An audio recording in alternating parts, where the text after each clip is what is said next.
Xayrullo Hamidovdan ba'zi birlar qo'rqishadi. Nega? Haybatingizdanmi yoki hali aytayotganingizdek ayrimdagi Qo'shtirnochidagi qilmishlaringizdanmi o'tmishdagi? Darhol ko'rganimda futbolga qiziqadi, qiziqmaydi bilaman. Birinchi gapida xato bo'ladi. Men nimaga futboldan boshqa narsani sharhlamayman turib olganman. Qovun tushirishi ma'noda. Bu masalada menimcha Shayxga tarbiyasini olganmiz. 60 bet deganlar-da.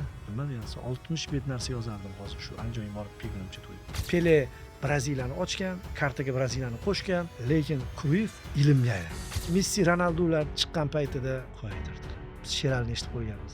Instagramda nima qilib yuribsiz? Sizni nima jin urdi? Reklamani ham olyapsiz. Men reklama beruvchi emasman, guvohlik beruvchiman deyman-da. O'sha eski fon hali ham. O'sha bilan yashab o'tamiz shekilli deydi. Ya'ni o'zi baqiradigan joyimiz o'sha. Hozir endi homiy ko'payib qo'yganiga majbur boryapmiz bor. Butun e'tiborimni shu bitta narsaga bergan. U yoqda, komandirovkada. Istalgan 3 ta informatsiyani bir-biriga qo'shib savol chiqara olaman. Hozir qila olmayman shuni.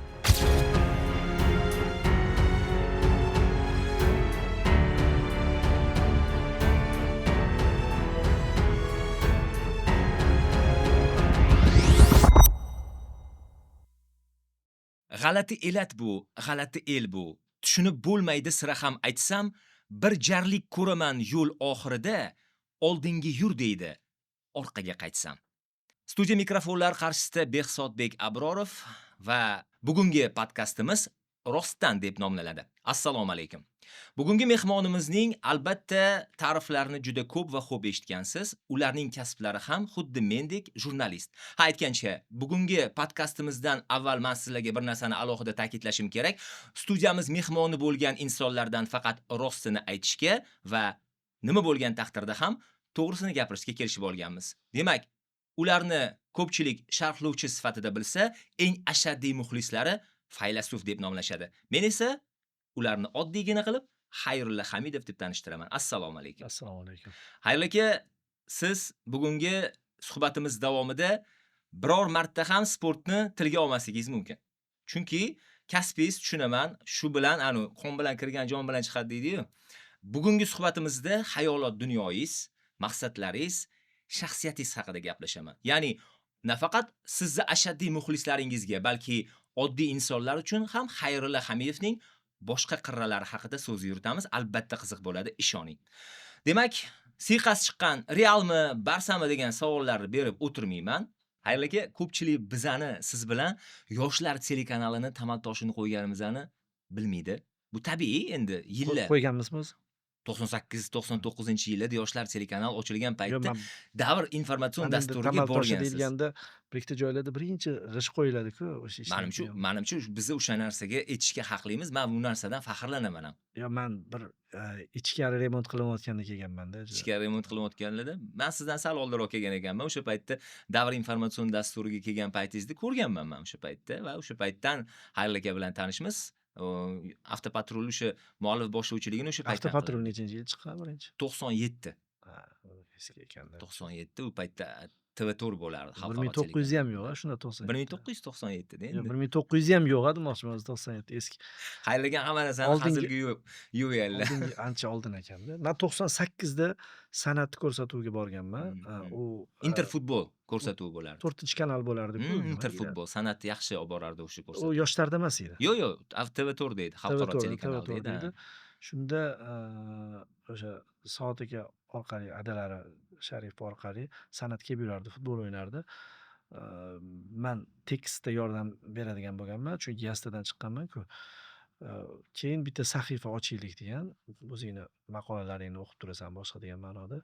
O'shanda 3-time degan, birinchi bo'lib Del Piero boshqa nima kasbda topsam, o'shani berish boshlangan. Davrdagilar o'shani ko'rib turib taklif qilishgan. Siz Del Piero bilan aynan Raul haqida juda ko'p va xo'p material. Maradonani ham qilganmiz, o'sha ko'rsatuvda 3-time degan alohida sahifada chiqilgan. Endi u payti to'g'ri ovoz uncha qabul qilinmagan. Keyin davrda ham ancha faqat tekst yozib yurganman, keyin o'tganman matndan. Atoqli adib Said Ahmadning Yo'qotganlarim va topganlarim degan juda yaxshi ko'radigan asarlaridan bittasi asari bor. O'sha paytda yo'qotganlarimga ustozlarini nazarda tutganlar, topganlarimga shogirdlarini nazarda tutganlar va juda ham chiroyli qiziq bir hikoyatlarni o'sha yerda yozib ketganlar. Xayrullo Hamidov aynan chorak asrdan ko'p vaqt davomida kimlarni yo'qotdi va kimlarni topdi? Qisqa shaklda bo'lsa ham mayli, bemalol. Said Ahmad ustoz, u odamlar bitta sohada ishlagan-ku. Shuning uchun bitta sohada ishlagan odamda aniq yo'qotilgan narsa va topilgan narsa ko'rinib turadi-da. Man endi 3 ta OAVda ishlaganman. 3 ta ovavi. Radioda ishlaganman, Ha, muassisari. bu haqda hozir to'xtalib o'tamiz. Televideniyada ishlaganman, gazetada ishlaganman. Ko'payib ketgan, ya'ni tanishlarim juda ko'p va ularni ba'zilarini yo'qotganman desam, yo'qotganman, man boshqa ishga o'tganligim uchun ular bilan kam ko'rishganman. Shuning uchun manda shunaqa o'lchovlarni topolmayman to'g'risi. Faqat va faqat misol uchun man faqat o'sha 10-yildagi voqealardan kelib chiqib nimanidir yo'qotganman deyishim mumkin. Misol uchun, o'sha adamlar kasal bo'lganlar, onam, misol uchun o'shanda manimcha haligi sag'ir orttirganlar. Mana shunaqa narsalarni olishim mumkin. Bu ham juda anaqa tuyuladi. Manga bir dardini doston qilib o'tirishdek tuyuladi. Shuning uchun yo'q menda bunaqa Said Ahmadga o'xshagan bir aniq-tiniq mana buni yo'qotdim, mana buni topdim deyolmayman. Chunki o'zi 4 yil, 5 yil bitta joyda ishlab sakraverganman-da. Daraxt bir joyda ko'karadi degan maqol faqat daraxtlar xos deb hisoblayman man, odamga emas. Haligacha ham misol uchun 2 ta 3 ta kanalda ishlaymiz, futbol bor joyda yuramiz. YouTube chiqib ketdi, unga o'tib ketildi. Instagram chiqib Instagram ketsa, Instagram o'tib ketdi. portlatyapsiz. Ya demoqchiman, nima ko'rinsa va u yerda bir oshib tarqatilayotgan ekan desa, borimizda u tabiat o'zgarmaydi. Qani kulgili hikoya bor, qayerda bo'lsa ham, qancha bo'lsa ham, kimdan bo'lsa ham deydi-yu. Ha, masalan anaqa Futbol Plus'da hazili bor. Jamol bilan Boburni qimirlagan narsani reklama qilyaptilar. Ha, qimirlamaganda ham o'tdi. Yo, Jamol keyin qimirlatish uchun degan. Xayrilla Hamidovdan nega hamma desam to'g'ri bo'lmaydi endi. Ba'zi birlar qo'rqishadi. Nega? Bu haybatingizdanmi yoki hali aytayotganingizdek ayrimdagi Qo'shtirnoychidagi qilmishlaringizdanmi o'tmishdagi? Menimcha baribir o'sha Xolisi sarini foni turadi. Bafoni turadi. Ha. Bu haybatdan O'sha Xolisi tayyorlayotgan paytimiz Navro'z radio kanalida 2007-yil adashmasam studiyada yoziladi-yu, hozir ham radiolarda studiyada yoziladi va o'sha paytda bexosdan montajyor bilan qaysidir xonandaga kirib kelardi-da, ko'p bo'lardi bu narsa. MP3 ga ko'chirib olardi. Ha. O'zini u payti disklar bo'ladi adashmasam, diskini olib keladi, fleshkalar endi chiqqan payti diskidan ko'chirib oladi va radioni arxiviga qo'shib qo'yadi. Shunda endi mashhur hofiz bilan kirib keldi, ayol kishi bilan. Bir man boshqa joyda ham aytganman. Lekin men savolga javob o'zim ham hayron bo'lganman-da. Keyin o'sha kelganimizdan keyin man o'qib o'tiribman, qaysidir rivoyatni o'qib o'tiribman. Qizil yoqib qo'yilgan bo'lsa ham kirishadi, to'xtatadi-da endi u yozib o'tirgan odam o'zini odami-yu. U ham kulib keldi, montajchi bola ham meni taniydi, bu yoqda hayotda biladi qanaqaligimni. Boshqalarni, tashqaridagi odamlarni tasavvurida emas. O qiz kulib keldi endi, ovozini shaqillatib kulib kelib, qiz anaqa xonanda shuni meni ko'rdida, shunaqa bir g'alati bo'lib, men ham indamay o'tiribman. Tikka tegib oldi, jim bo'ldi. Keyin o'tirdi, o'tirgandan keyin pauza. Men jim o'tiribman, xuddi shunaqa joyda, o'tirgan joyida o'tiribdi u. Montajchi o'zi shularni aytib, montaj ko'chiryapti. Haligi uzoq pauza bo'ldi shekilli-da. Haligi xonanda ukam sizni juda yaxshi ko'radi dedi. Aytdi, ukangiz yaxshi bola ekan dedim. Menda baribir hazil bor-ku. Shunaqa ma'noda gapirdim, battar bo'ldi. O'zi ham demak deb endi tahrir qilsa, men yomonmanmi boshqa. Men endi so'ziga so'z o'yini bilan ko'p fe'ldan kelib chiqib shunaqa deb. Misol uchun montajchi shu joyda voy deb qaramadi. Tabiiy hol deb bo'ldi. Keyin chiqib ketishdi indamay. Men o'qib bo'ldim, chiqsam, "Vali montajchi bola aytadi, xayrli aka" deydi desa, hayron qolganim deydi. "Ketyapmiz" deydi, pastga tushyapmiz. "Men shu odamdan qo'rqaman" dedi. "Nega? U endi taniydi-ku, nega?" desam deydi. "Bilmayman, shunaqa g'alati bo'lib qoldim" boshqa deb turib. Men endi u biladi-ku. Keyin tushuntirdim endi baribir eshitilgan narsa bilan odam haqidagi tasavvur paydo bo'ladi dedim. Keyin boshqa joylarda ham bo'lgan. Sport kanalida ishlaydigan bir boshlovchi boshqa joyda singlimga ham aytgan ekan. Singlim, katta singlim radioda ishlaganda, shu falonchini singlisiman desa, "Akangizdan yomon qo'rqaman." Shu nimada? Endi singlim biladi-ku meni. U ham ya'ni qo'rqaman deganda bu yoq tomonda har doim hayrat bo'lgan. Hmm. Tanigan Hmm, odamlarda hmm, hayrat hmm, bo'lgan. hmm, hmm, hmm. Demak, o'zi men endi shunaqa portret chizsa bo'ladiki, tashqaridan shunaqaroq ko'rinadi shekilli. Keyin gaplashgandan keyin jonga tegib ketadi. Bu aniq. Sizlarchi haqiqatdan ham Xayrullo Hamidovdan qo'rqasizlarmi? Fikringlarni yozib qoldiringlar. Endi Va Mirshakar ko'rsatuvda ham Ha. kim bu bolada to'xtab qolindi. Kecha misol shu guruhni ko'rdim. Hmm. Kulib yorib gaplashdik-da endi. Ha, ha. Э, Endi o'zingizniki bo'lib qoldi. ancha mashhur qilib yubordi degan ma'noda ham kulib qo'ydim. Endi u rosa aylanganligi uchun, ijtimoiy tarmoqda hali-haligacha aylanayotganligi uchun unga ham juda qiziq tuyuldi. Yaxshimisiz dedi, yaxshimisizlar dedim. Endi taxminan mani bildi, chunki u joyda uzoq o'tirdim va gapirdim, javob berdim. Sal bo'lsa ham, ya tasavvurimdan boshqacharoq ekan degan fikrga. O'zi unaqa emas, haqiqat. Lekin shunaqa fon yaralib qolgan va u fon iloji yo'q, chiqib ketib bo'lmaydi. Mani u fon ta'qib ham qiladiki, ba'zan hattoki misol uchun o'tkazib yuboradigan darajada deylik bachkanalikka yaqinroq keladigan bir xayol bo'ladi. Odamda har xil payt bo'ladi, boshqa bo'ladi. Shunda o'taman deganimda o'zimni ham hatto ta'qib qiladiki, yarashmaydi sanga endi qo'y deyman. Qanaqadir ma'lum chegara bor. Qo'yadi-da. Bitta do'stimiz bor, shundan yigit. Shunga shuni shikoyat qilib gapirsam, yaxshi-yu gunoh qilolmaysiz dedi-da. Endi misol oshkora ta'qib qilib turadi. Bu baribir yaxshi degan ma'noda gapiruvdi. Balkim dedim, lekin odam o'zi bo'lish xohlaydi ba'zan. O'zi bo'lish xohlaydi. Endi o'zi bo'lish uchun yaqinlar bor, tanishlar bor. Shularning ichida ko'proq o'zimman va shuning uchun ham boshqalar voy deganda, unaqa emas o'zi deb turib tushuntirishadi. Xayrulloga haqiqatdan ham yaqinlari bilan, o'sha do'stlari bilan, o'sha ulfatlari bilan juda ham samimiy va ko'cha zindon, uyi xandon. juda ham xursand bir kayfiyat. Mana Jamoliddin, Bobur bilan oladigan podkastlari bor-ku, vahaha, hi. Yaxshi o'sha bor, o'sha podkast ko'proq sal ozgina odamlarga beradi. yaqin turadi. Chunki Bo'lmasam o'sha Družbada konsert bersanglar bo'lar ekan, bo'lib yotibdi-da tegi. Jim turib kuldirar ekanlar. Ular kuladi borku, bitta joyda yozibdi. Meni ko'p kuldirganman, boshqa qilganman-da. Hali film bor mashhur. O'ynagan. Simone degan film. Al Pacino o'ynagan. Al Pacino. Yolg'on obraz chiqaradi-ku. O'sha yolg'on obrazi oxiri rost bo'lib turib, uni o'limga olib borish mumkin bo'ladi-yu. Keyin yolg'onni yolg'on bilan kesishadi. Menga juda ham yoqadi o'sha film. U falsafiyroq. Hozirgi global muammolarni olib chiqqanday tuyuladi menga. Odamlar yaxshi ko'rib qoladi-yu Simonani. Hatto uni ustidan kulaman deb turib botqoq qolib kirib yoki ana cho'chqalarning ichida ham tasvirga olsa, bar kantarinday bu. Shuni kulishyapti-da, bir joyda bittasiga yozib kommentda menga kulgili tuyuldi va odam yaxshi ko'rsa, hurmat qilsa, o'sha obrazda tasavvur qilaverar ekanda. Sunnatga muvofiq kulishlarini qarang debdi-da. Men ham qayerdadir o'qidim. Ovoz chiqarib kulgan-ku. Men sekunda o'zi hali men ham kulib yuboraman, ovoz chiqarib. Lekin shundan ham bir yaxshi narsa topayotganligi, shuni skrinshot ko'chirib tashlavdim. Odammas deb kulishdi-da. Lekin havas qilishga arzigulik auditoriyaga egasiz. Buni qoyil qolish kerak. Mana haqiqatdan ham agar noto'g'ri bo'lsa so'zim yaxshi rol o'ynaysiz-da.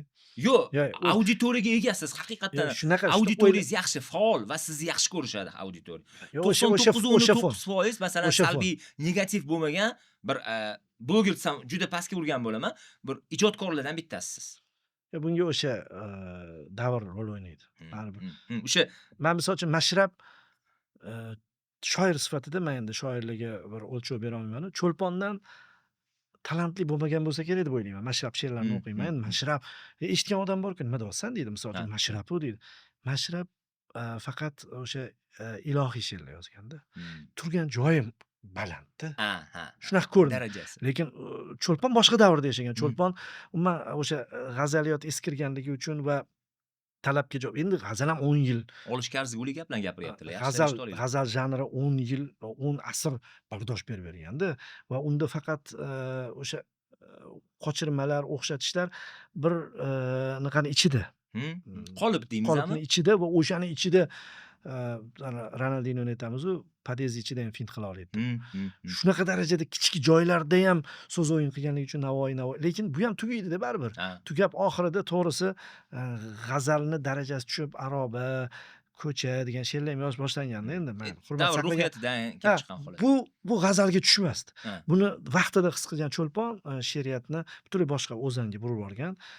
Yevropa she'riyatiga hamohang ketgan. Lekin baribir ham she'rlarni o'qiydigan bo'lsa, g'azal maktabidan chiqqani bilinadi. O'sha Oydan-da go'zaldir, Kundan-da go'zal.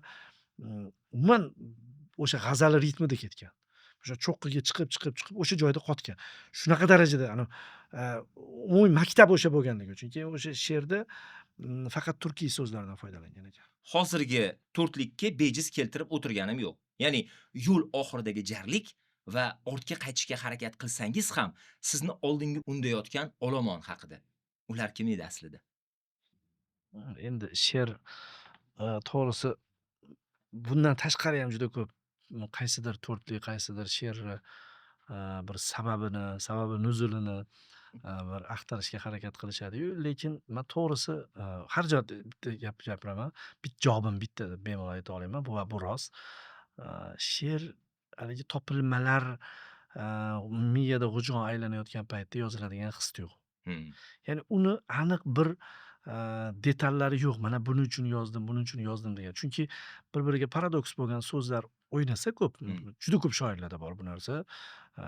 Birinchi bo'g'in, birinchi kuplet, ikkinchi kupletni butun inkor qilishi mumkin. Qarama-qarshi yozilish bilan birga u kuchli chiqishni boshlaydi. Menda shu jarayon ketgan. Ya'ni u she'rni o'zi tepasi va pastida aniq mavzu tiniq. U yerda misol o'sha olimlarni, daholarni asramaydigan el degan mazmunda boshlangan va shu bilan tugagan. Va shu joyi to'rtligi u hech qanaqa bir muayyan bir bunaqa bo'lgan, shuni o'ylab turib yozganman desam, bu haqiqatan ham mana misol uchun ba'zi shoirlardan so'rashadi shu narsa, men qoyil qolaman. Endi men shoir ham emasman o'zi, lekin haqiqiy katta shoirlardan so'rashganda sababini o'zi o'ylab qoladi. Chunki ichimda o'ylaymanki, o'zi yo'q bo'lgan. U topilma sifatida topgan. Boshqa qilgan. Endi aniq tiniq bo'lgan, hammaga ko'rinib turgan ma'no bo'lsa boshqa gap. Lekin shunaqaroq mavhumroq narsalarda u topilma sifatida topgan bo'ladi. Bir original yondashuv bo'ladi. Shuni rosa harakat qiladi tushuntirishga. Shoir emasman deysiz-ku, lekin she'riyatni do'ndirib qo'ygansiz vaqtida. Yo'q, men endi shoir emasman deganimning asosiy sababi she'rni o'ziga yarasha o'lchovi bor-da, darajasi bor. Va men o'zim mana misol uchun futbolchilik bu ikkinchi ligada o'ynagan futbolchi bilan Mbappe ham futbolchi-da sohada. Lekin bundoq solishtirsa boshqa soha bo'lib chiqadi. Mutlaqo boshqa bo'lib chiqadi. Endi men juda misol uchun Mbappe darajasidagi bir o'lchov bilan gapirmoqchi emasman. Odam o'zi hayotda jurnalistikada ham shunaqa. Misol uchun jurnalist deganda qaysidir kriteriya bor. Mana shu kriteriyalarga tushadi va oxirgi tushadigan nuqtasi turadi. Shundan pastini jurnalist deyilmaydi misol uchun, to'g'rimi? O'zi odam qo'yib oladi. Sizda qanaqadir o'lchov bor, menda qanaqadir o'lchov bor. Men she'rda she'r yaxshi ko'rganligim uchun, umuman boshqalarning juda ko'p she'rini o'qiganligim uchun aniq o'lchovim bor-da. Men shuni she'r deyman. Va yaqinda bitta joyda misol keltirdim. O'zim bu yoqda yangi topilmam bo'ldi o'sha masalada. Nega siz o'zingiz she'rlarni she'r demaysiz degdi. She'r deyishim uchun dedim. Men juda ko'p shoirlarning she'rini bir qaysidir kupletlarni yodlab olganman, shuni aytaman-da va hech qachon men misol uchun buzolmayman uni. Men endi o'zimning she'rimni o'zim yozganman-ku. Uni qaysidir joyini esdan chiqarib qo'ygan bo'lsam, bo'g'inlarni hisobga olib turib, o'sha joy o'zida tezlikla to'g'rilab ketishi mumkin. Boshqacharoq so'zlar bilan ta'riflab ketishim mumkin. Boshqacharoq ma'nosi esimda qolgan bo'ladi-da. Shuni to'g'rilayman-ku, to'g'rilaganimda ko'pincha e'tibor beraman dedim. O'sha paytdami eshituvchini bir holatidan kelib chiqib, unga bir yaxshi she'r o'qib berayotgandek bo'laman-da. Yozganimdan yaxshiroq ham to'qib yuboraman bir xillar. O'zimning darajamda. Demak deyman, o'zgartira oldimmi? O'zgartirildimi? Bu she'r emas hali. Lekin Abdulla Oripov she'rni xirgoyi qilganda, boshqa qilganda men ishonchim komil, o'zim ham sezaman. Yaqinda Angliyada yurgan paytimiz Waterloo degan joyga borildi-da, sal nariyoqqa borib, Waterlooda xato qildi Napoleon. Shundan Jahongirni ketdi omadi dedim-da. Gapirmagan odam qolmadi degan 4-qatori bor edi. O'sha qolmadini bilganim uchun Jahongirni omadini bilganim uchun haligi so'zlarni bir-biriga bog'layapman-da, hammasini eslolmayapman, yodlab olmaganman. Yigitlarga endi ular she'riyatdan xabari yo'q, unaqa oddiy biznesmen, safardoshlardi. Ularga bir chiroyliroq tushuntiraman deb turib, shundan ketdi Jahongirni omadi deb turib aytib ketdim. Lekin indamadim. Keyin telefonga kirib, o'sha she'r qidirdim. Ich-ichimdan o'tyaptiki, man dedim, aniq dedim, Abdulla aka yozganidan yaxshi to'qiy olmaganman va o'ylashimcha Abdulla Oripov bo'lsa, Abdulla Oripov-ku endi u, bunaqa yozmaydi dedim. Shuni o'qidim. Shundan Jahongirni ketdi omadi deb gapirib ketganman-ku. Omadini ana qolmadiga qofiya qilib turib, miyamda borligidan foydam ketganman. Shunda qarasam, shundan qaytdi Jahongirni omadi deb yozgan. Bari Abdulla aka dedim. Qaytdi fe'li shoir aka-da u. Keyin aytdim-da, men misol uchun mani she'rlarim, o'zim yozadigan she'rlarimni o'zim yaxshiroq o'zgartiraman-da. Shu formuladan kelib chiqib, hali pishiq emas deb hisoblayman. Uni qayta-qayta yozsam ham pishdi boraverishim mumkin. Qaysidir nuqtada bir ikkita bor. Men o'zim ham tan olaman, misol haligi aylanadi hamma joyda. U ancha pishiq she'r deb o'ylayman. Bizni qatl etdi bahorlar. Shunaqa deb o'ylayman. U bir yozib qolinadi-da, lekin zo'rni boshqalardan farqi nimada, haqiqiylarni farqi nimada desa, ularni stabil darajasi shu. Ba'zi futbolchilarni bitta o'yinidan xulosa o'sha o'yinda zo'r o'ynab olgan Arshaviy misol uchun o'sha ikkita o'yini bor boshqa deb maqtashadi, lekin uni top o'yinchimi deyilsa, yo'q deyiladi, chunki bitta ikkita-da u o'yin. Xayrligan ba'zi sharhlovchilar deb qarang, ba'zi sportga aylanib bo'lsa ham, ulgurib bo'lsa ham futboldan misol Endi iqtibos ko'pchilik keltirib tushunadi oladi. futboldan osonroq deb o'ylayman. Podkastimizni shu joyigacha kitob sevarlar, aynan ijodkor insonlar, she'riyatni yaxshi tushunadiganlar uchun juda ham zo'r life hacklar berilyapti. Yaxshi ko'rishyapti. Menimcha zo'r maza qilib tomosha qilishadi. Lekin aynanchi Men bir aytib qo'yay tomoshabinlarga, bu xayolida o'sha reelslarni kesib o'tiribdi. Men Instagram format deb baribir. sharhda ham shunaqa o'rganib qo'yamizda, reels bo'lib gap ketdi deb. Boshqa ilojimiz yo'q. Davr taqozosi bo'lyapti. Husanov fikr reels bo'lib ketdi-ku. Xuddi shunaqa. Husanov bitta narsani qaytarsa, reels bo'lib ko'pchilik ishlatyapti. Va o'sha ham ko'rilyapti hamda, eng qizig'i. Haliki har qanaqangi vaziyatda va har qanaqangi insonlar qarshisida og'ir bosuvlikni saqlab qolishga qodir insonlardansizda. Mana xarakterim shu. Unaqa. Rasmi mana shunaqa borib yugurib borib ko'rishayotgan joydagi odamlar chiqib qoladigan bo'lsa hamchi, xarakter bo'lsa, sizga qo'yib anaqangizni, darajangizni bilib anaqa qilasizda. Shu narsani tushuntiray. Men bitta og'aynim bor edi, zo'r gapirardi. Mana misol, men hech qachon sigaret chekmaganman dedi-da. Chekmagan, rostdan chekmagan, ichmagan deylik. Va meni chekishni o'zi yomon ko'rgan, ichishni umuman tasavvur qilmagan. Men bu masalada maqtanib, men shuni qilmayman deb maqtana olmayman, chunki meni tabiatimdagi narsadir. Ya'ni qilinadigan, maqtaniladigan narsa, bu sifat bo'la oladigan narsa, odam voz kecha olsa. Fitratim shunaqa. Misol uchun shu narsaga suyagi yo'qroq, lekin shunda ushlab turibdi o'zini, shunda parhez qilib turibdi, qoyil deyiladi. Lekin o'zi tabiatida yo'q odam. Men misol uchun mashina hayda olmayman, qiziqmayman ham, umuman nol. Haydamaysizmi umuman? Yo'q, qiziqmayman ham. Uyda mashinalar bor, bolalar haydashadi va mashina olinayotgan paytda bor-ku, istalgan o'g'lim bundan qarab turib biladiki, menda o'zgarish bo'lmaydi. Lekin shuni men taqvo deb turib, parhez deb turib, dunyoga bo'lgan unaqa deya olmayman, o'zi tabiatimdagi narsa. Avtopatrul reydga umuman qatnashmaganlar, chiqmaganlar ham bundan keyin ham chiqmasa. Hatto Boburlar bilan ham mashina haqida boshlanib, birinchi misolim noto'g'ri bo'ladi. Men shundan bilamanki, odam bilmagan narsa haqida gapirsa, albatta xato qiladi deb hisoblayman. O'zimdan ko'p bilaman. Bunaqa edi desa, kulib olishadi. Hali Projector Paris Hiltonda Tsikala shu rolni o'ynagan-ku, endi u ataylab qiladi. Istalgan bitta gapi xato bo'laveradi, unaqa emas, so'z bunaqa deb turib Svetlakovga kulardi. Tsikala bo'laman qo'yaman-da o'sha paytda. Obrazda endi u sizda rosa kasam tug'ma anaqa. Men bilmagan narsamni darhol keltiraman, o'sha joyda qo'lim tushiriladi. Va boshqalarda ham sezaman shu narsa. Shuning uchun aytaman-ku, hali hozirgi kunda ozgina sizga ham tegishli joyi bor. Futbol haqida kontentlar ko'p qilinyapti. Men darhol ko'rganimda futbolga qiziqadi, qiziqmaydi bilaman. Birinchi gapida xato bo'ladi yoki birinchi yondashuvda xato bo'ladiki, futbol mana bu anaqa qiluvchi uchun, prosmotr uchun, endi sizlarda unaqa uncha ko'p emas-ku, boshqalar shunga yopishib olishdi-ku, shu joyda. Eshitib olinglar, to'g'ri gap shu joyda nima qilib ketaman. O'zimni tanqid qilib ketasiz. Yaqinda bittasi shu stendaper yigitlardan biri so'radida, haligi sizga shu juda ko'pchilik mana shu sohada yurganlarni futbol haqida kontent qilishi Erish tuyulmayapti. erish tuyulmaydi. O'zi qiziqmaydigan bola so'radida, Ha. mayli kimligi muhim emas. Mm. Degdi, men aytdim, erish tuyulmaydi desam endi primitiv javob bo'ladi. Mm. Men bunaqa javob ko'rganmaganman. Sal originalroq javob Mm. berishim kerak. Unga aytdimki, biz sahnaga chiqib kuldirishga harakat qilganimizda sizlar qanaqa ensanglar qotsa biz ham shunaqa qildik. Mm. Ya'ni o'xshashroq dedim. Yo, Nega? noto'g'ri. Negaligini aytaymi? Sababi dedim, misol uchun Elmurod biladi temani. Ya'ni 2-3 talar haqiqatan ichida yurganligini bilinadi. Ichida yurmagan bo'lsa borku, juda ko'pchilik muxlislar ham hozir men shuni bilamanki, ular kontent qilmaydi, boshqa qilmaydi, lekin futbol ilm bo'lib ketdi. Futbolda juda ko'p YouTube loyihalari ko'p, rus tilida ko'p, ayniqsa rus tilini juda ko'pchilik yaxshi biladi. Hammasini ko'ryapti-da va futbol bilan yashayotgan muxlislar profi bo'lib ketdi. Ha, Juda, mana juda. men to'g'rilashlarni bilaman, boshqa qilaman. Mm. Shuning uchun hozirgi sharhlovchilarga hatto qiynam deb o'ylaymanki, Mm. ular teng bo'lgan odamlar ichida original gap gapirishlari kerakda. Oldin bo'lar, televideniyada 2-3 ta odam Mm. ishlardi. To'g'ri gapiryapsiz. Ishga kirib qolgan odam ishlardi, to'g'risi. Tanlovlarda kirardi, ovoz benazir bo'lardi.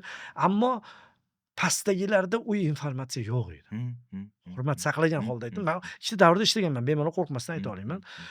U davrda biz teatrda ishlaganmiz deyman. Teatrda pastda o'tiradi hamma, Mm. ko'zga qaraydi. Hozir sirkda ishlayapmiz deymanda. Sirk tepadan, Rostdan shunaqa. muxlislar tepadan tomosha qilishadi va ular tepadan ham tahlil qila olishadi. Mana shunaqa insonlarni ichida kontent qilishayotganligi uchun aytyapman. Mm. Men qizg'anib sohani, ya'ni futbol sahnakimi, boshqami degan narsa unaqa emas. Kamini nima qilsa qilavermaydimi? Mani haqqim ham yo'q e'tiroz bildirishga, lekin ozgina bilmaydigan odamda birinchi gapida, misol uchun qiziqchilar borku, eski qiziqchilarda. Hojiboy aka. Rahmatli, endi darg'a, Mm. to'g'rimi? Futbolga qiziqqanlar. Ha. Lekin qanchalik qiziqqanlarligini men o'sha paytda bilganman. Sababi juda ko'p Zidanni, o'sha Qosimovni mavzularini kalla qo'yganlarni olib borganlarida ular rostdan ham o'zlari biladigan bo'ladi-ku, bilish nuqtasi, chegarasi bo'ladi. O'sha bilish nuqtasida gapirgan gaplari dahshat zo'r chiqqanda. Lekin bitta joyda O'zbekiston terma jamoasi Xitoy Taypeyni 8-0 yutgan. Ha. Shuni Xitoy deb aytganlar. Ha, Xitoy. Misol, shunaqa ko'p odami bor, shunaqa katta hududi bor, o'shani yutib qo'ydiga deganlar. Elementar xato. Elementar xato. Va Elementar. qo'pol xato edi. Endi u joyda hadib ketilgan Hojiboy aka juda ko'p bilib turib gapirganlari yopib ketgan deb o'ylayman. Lekin men qoyil qolaman, misol uchun Mirzabek akada deyarli futbol mavzusida yo'qdi. Rustam G'oyibovga Paxtakor degan she'r yozib berganlar bir paytlar. O'shani ham yaxshi yozilgan, yashadi necha yillar boshqa. Lekin men qoyil qolganim, o'zlari bilan ko'p gaplashganmiz, boshqa qilganmiz. Unaqa futbolga qiziqmaydilar, unaqa. Ha. Hamma qatori ko'rib qo'yishlari mumkin. Shuning uchun bo'lsa kerak, aqlli odamlar, eski odamlar mavzularda deyarli yo'q. Mm. Mana misol uchun Avazoxun biladi, 100% biladi.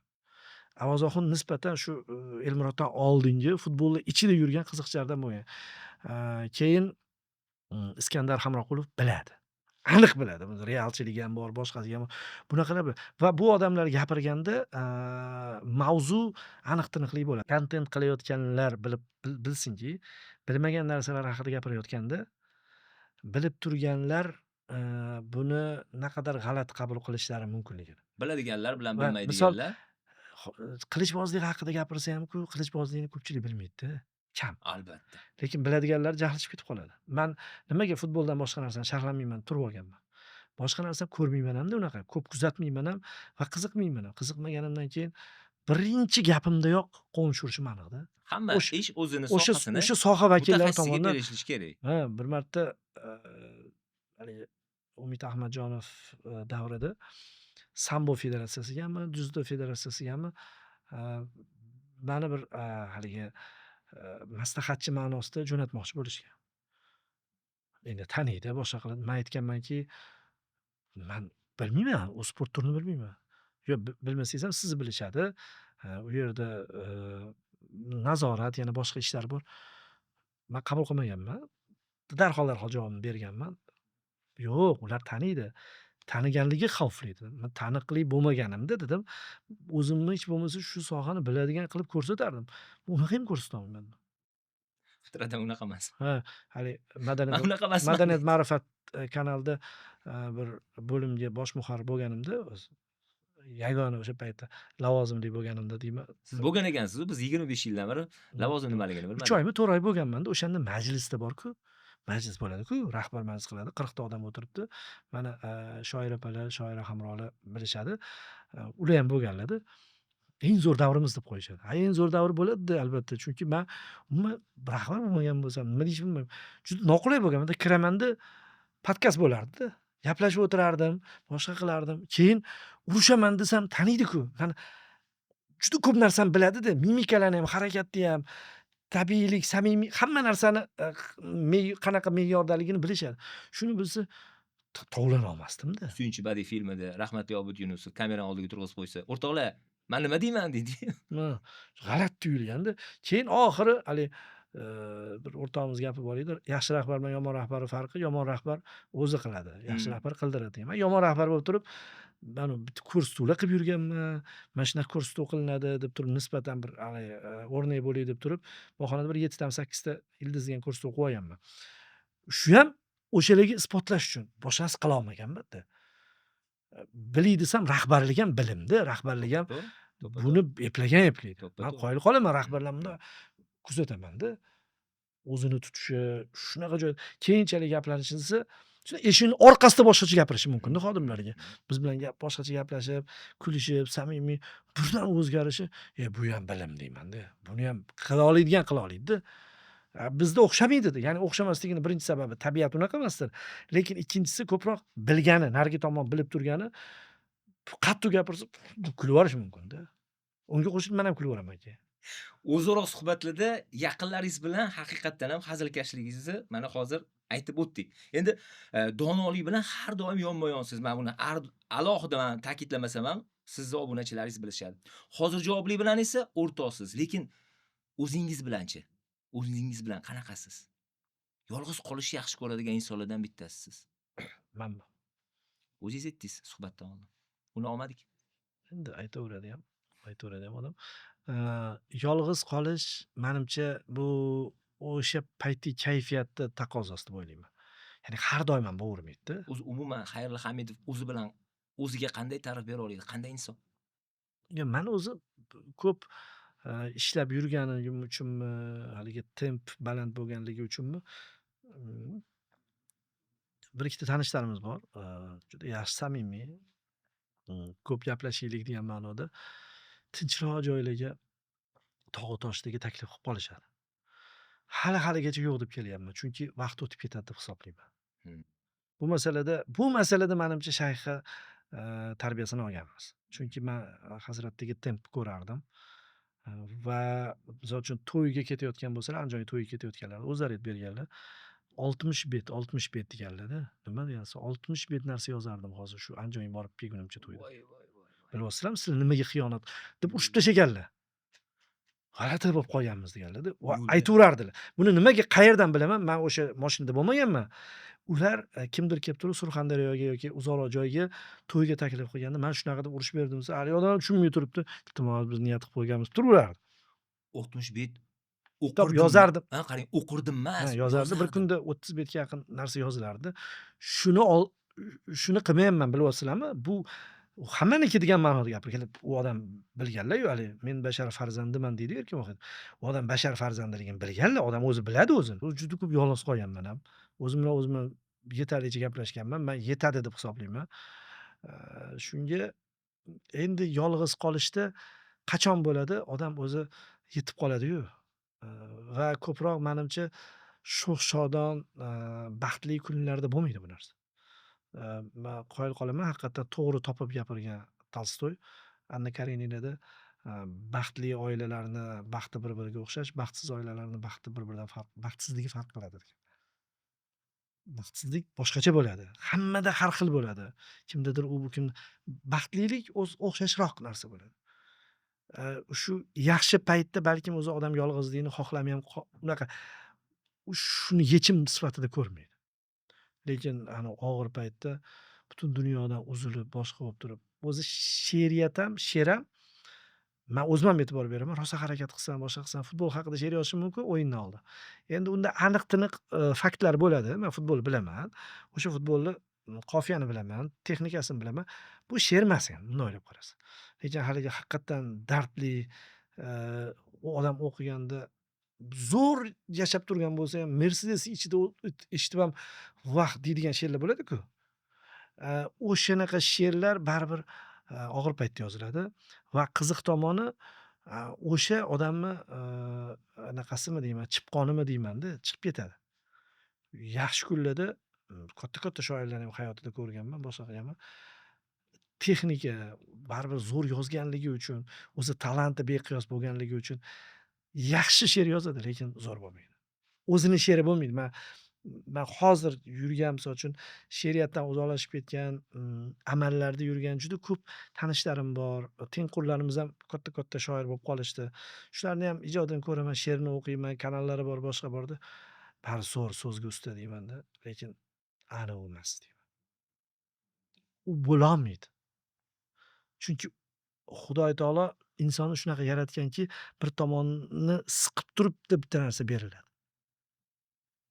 O'sha dunyoda eng katta anaqa beqiyos hamma ardoqlaydigan metall tilla bo'lsa, misol uchun, tilla qanaqa qilib turib kuyib chiqishini bilamizda. She'r ham durdona asar bo'lishi uchun undan qaynab chiqishi kerak qayerlardadir-da. Shuning uchun men hali-haligacha misol uchun 3 ta kitob chiqarilgan bo'lsa, u yoqda yozilgan she'rlardan foydalanildida. Man nafaqat kitob o'qilgan, balki she'r ham yozib turib, o'sha she'rlar bunday o'ylab qarasa, o'sha kunni chipqoni chiqarib tashlaganman. Nima qilishni bilmasdan turib, shu she'r orqali baqirib chiqarib olingan narsalar bo'lgan. Hozir aytilgani boshida o'qilsa, u ham bu tashqarida yozilmagan, misol uchun. O'zimni shunaqa deb hisoblaganman, bilmadim. O'shalar qatorida qo'shib. Odam bo'ladi, odam o'zini o'zi ovutish uchun nimalar qilmaydi. Bunaqa yozib ko'radi, bunaqa yozib ko'radi. Mashrab nidosi deb yozib ko'radi. Mashrabni nomidan yozadi, keyin mashrab nidosini shunday o'chirib tashlasa, zo'r she'r paydo bo'lib qoladi-da. Chunki mashrabni nomidan yoziladigan she'r katta she'r bo'ladi.